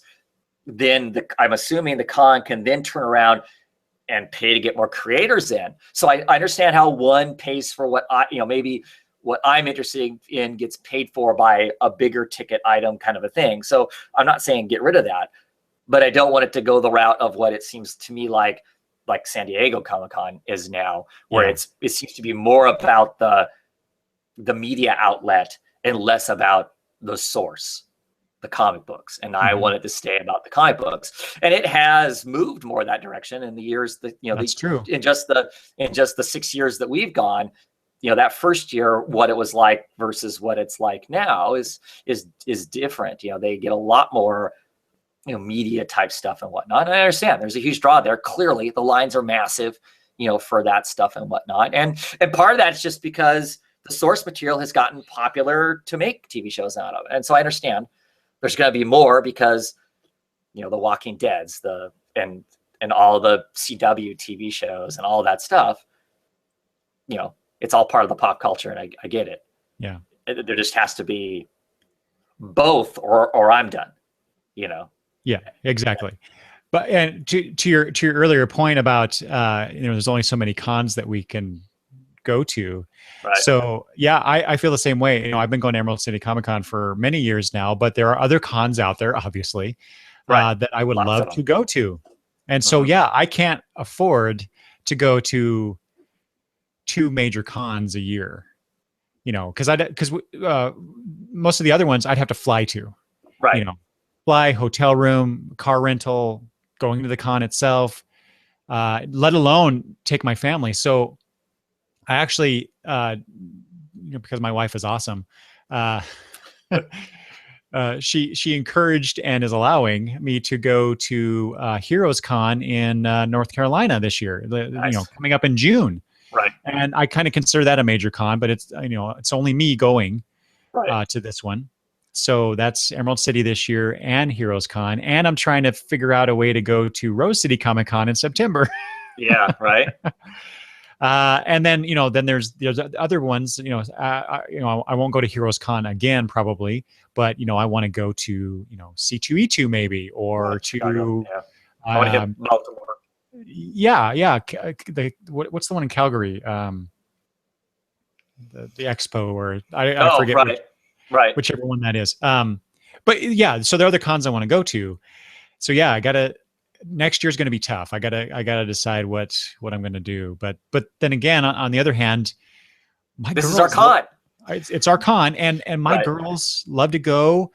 Kitra actually enjoys it too, even though she's not into comics. So it's become a family affair, and I hate to take that away just because I want to go to some other con that I've never been to. We're lucky in that aspect because my family really likes the con too. I mean, most everyone in my family reads some bit of comics or whatever, but they always find stuff that they enjoy at it and whatnot, and don't make that difficult. And that's what it kind of is for me too. It's one of the big family trips. It's one of the big family things. And so if I decide not to do that, what does that mean? Kind of thing. So I don't know. I say, I want to go to other ones, but I also know that the reality is that maybe Emerald City Comic Con again next year. So, I mean, we've made some comments during the course of this conversation about our reservations, our extrapolations, if you will, about the con. But I had a very positive experience. Same here. I had a great time, and I look forward to going to future Emerald City Comic Cons. Yeah, for sure. It's a good show. Okay, Travis, I've kept you far too long. I just looked at the time. Nope. So, but great talking with you again. Yep. I need to get you on the show more often. I think I know how busy you are, because right. We game once or twice a week, every week. So I talk to you about various things. So, but I also know how busy you are. You have your own videos that you post about comics and stuff, which I forgot. We need to make sure to remind everybody where that is. So I don't want to feel like I'm intruding on your time, and we're all busy, but I'd love to have you on again very soon to talk about other things related to comic books and whatnot. So I'm looking forward to that. Is there any parting thoughts that you would like to throw out there? Go to a con. I mean, it doesn't have to be a giant one, but go to a con. If you're a comic book fan and you've never gone to a con, if you can get to one, go to one. They're a lot of fun. And even better if you can, get together with some like-minded people and go together, because that's I think that's the most fun. I so look forward to seeing you there and us getting together and talking about things while we're at the con, right? And interacting with your family and whatnot. So the more the better. I guess is the message. For sure. So, For sure. all right. Anything else? Nope. Okay, so let's close out the show. Travis, thank you again for joining me on this discussion about Emerald City Comic Con 2016. I'm sure we'll talk next year about it or some other con. So if people would like to leave comments about the con or anything during our discussion about the con, you can always do that. Leave comments below. This will also be posted at my website, longboxreview.com. Travis, remind the fine folks where they can see your stuff about comic books. I'm pretty much exclusively now on YouTube. You can find me at Oddfellows Thoughts. YouTube.com/OddfellowsThoughts, right? Sure. Yeah. That's the whole thing? I think so. All right. Okay. Oh, and I forgot to mention, boy, it's been a while since I've done this, apparently. You could also email me at longboxreview@gmail.com. And I'm on Twitter at longboxreview. And Travis is on Twitter at Oddfellows Thoughts? Nope. No, I always forget that. Yep. _Gaunt_man is where I'm at there. How confusing is that? Come on, Travis. That's because when I started doing this, I didn't think I was going to be a global powerhouse in social media. So right. So in case people didn't hear that because I was laughing over you, it's _Gaunt_man. Yes. On Twitter. And yeah, go follow Travis, go watch his videos, and thanks for watching for those who watch the live hangout or the recording of the live hangout afterwards. Either way, this will, of course, become the audio podcast in the Long Box Review feed as well. So with that, thanks again, Travis, and thanks everybody for watching and listening.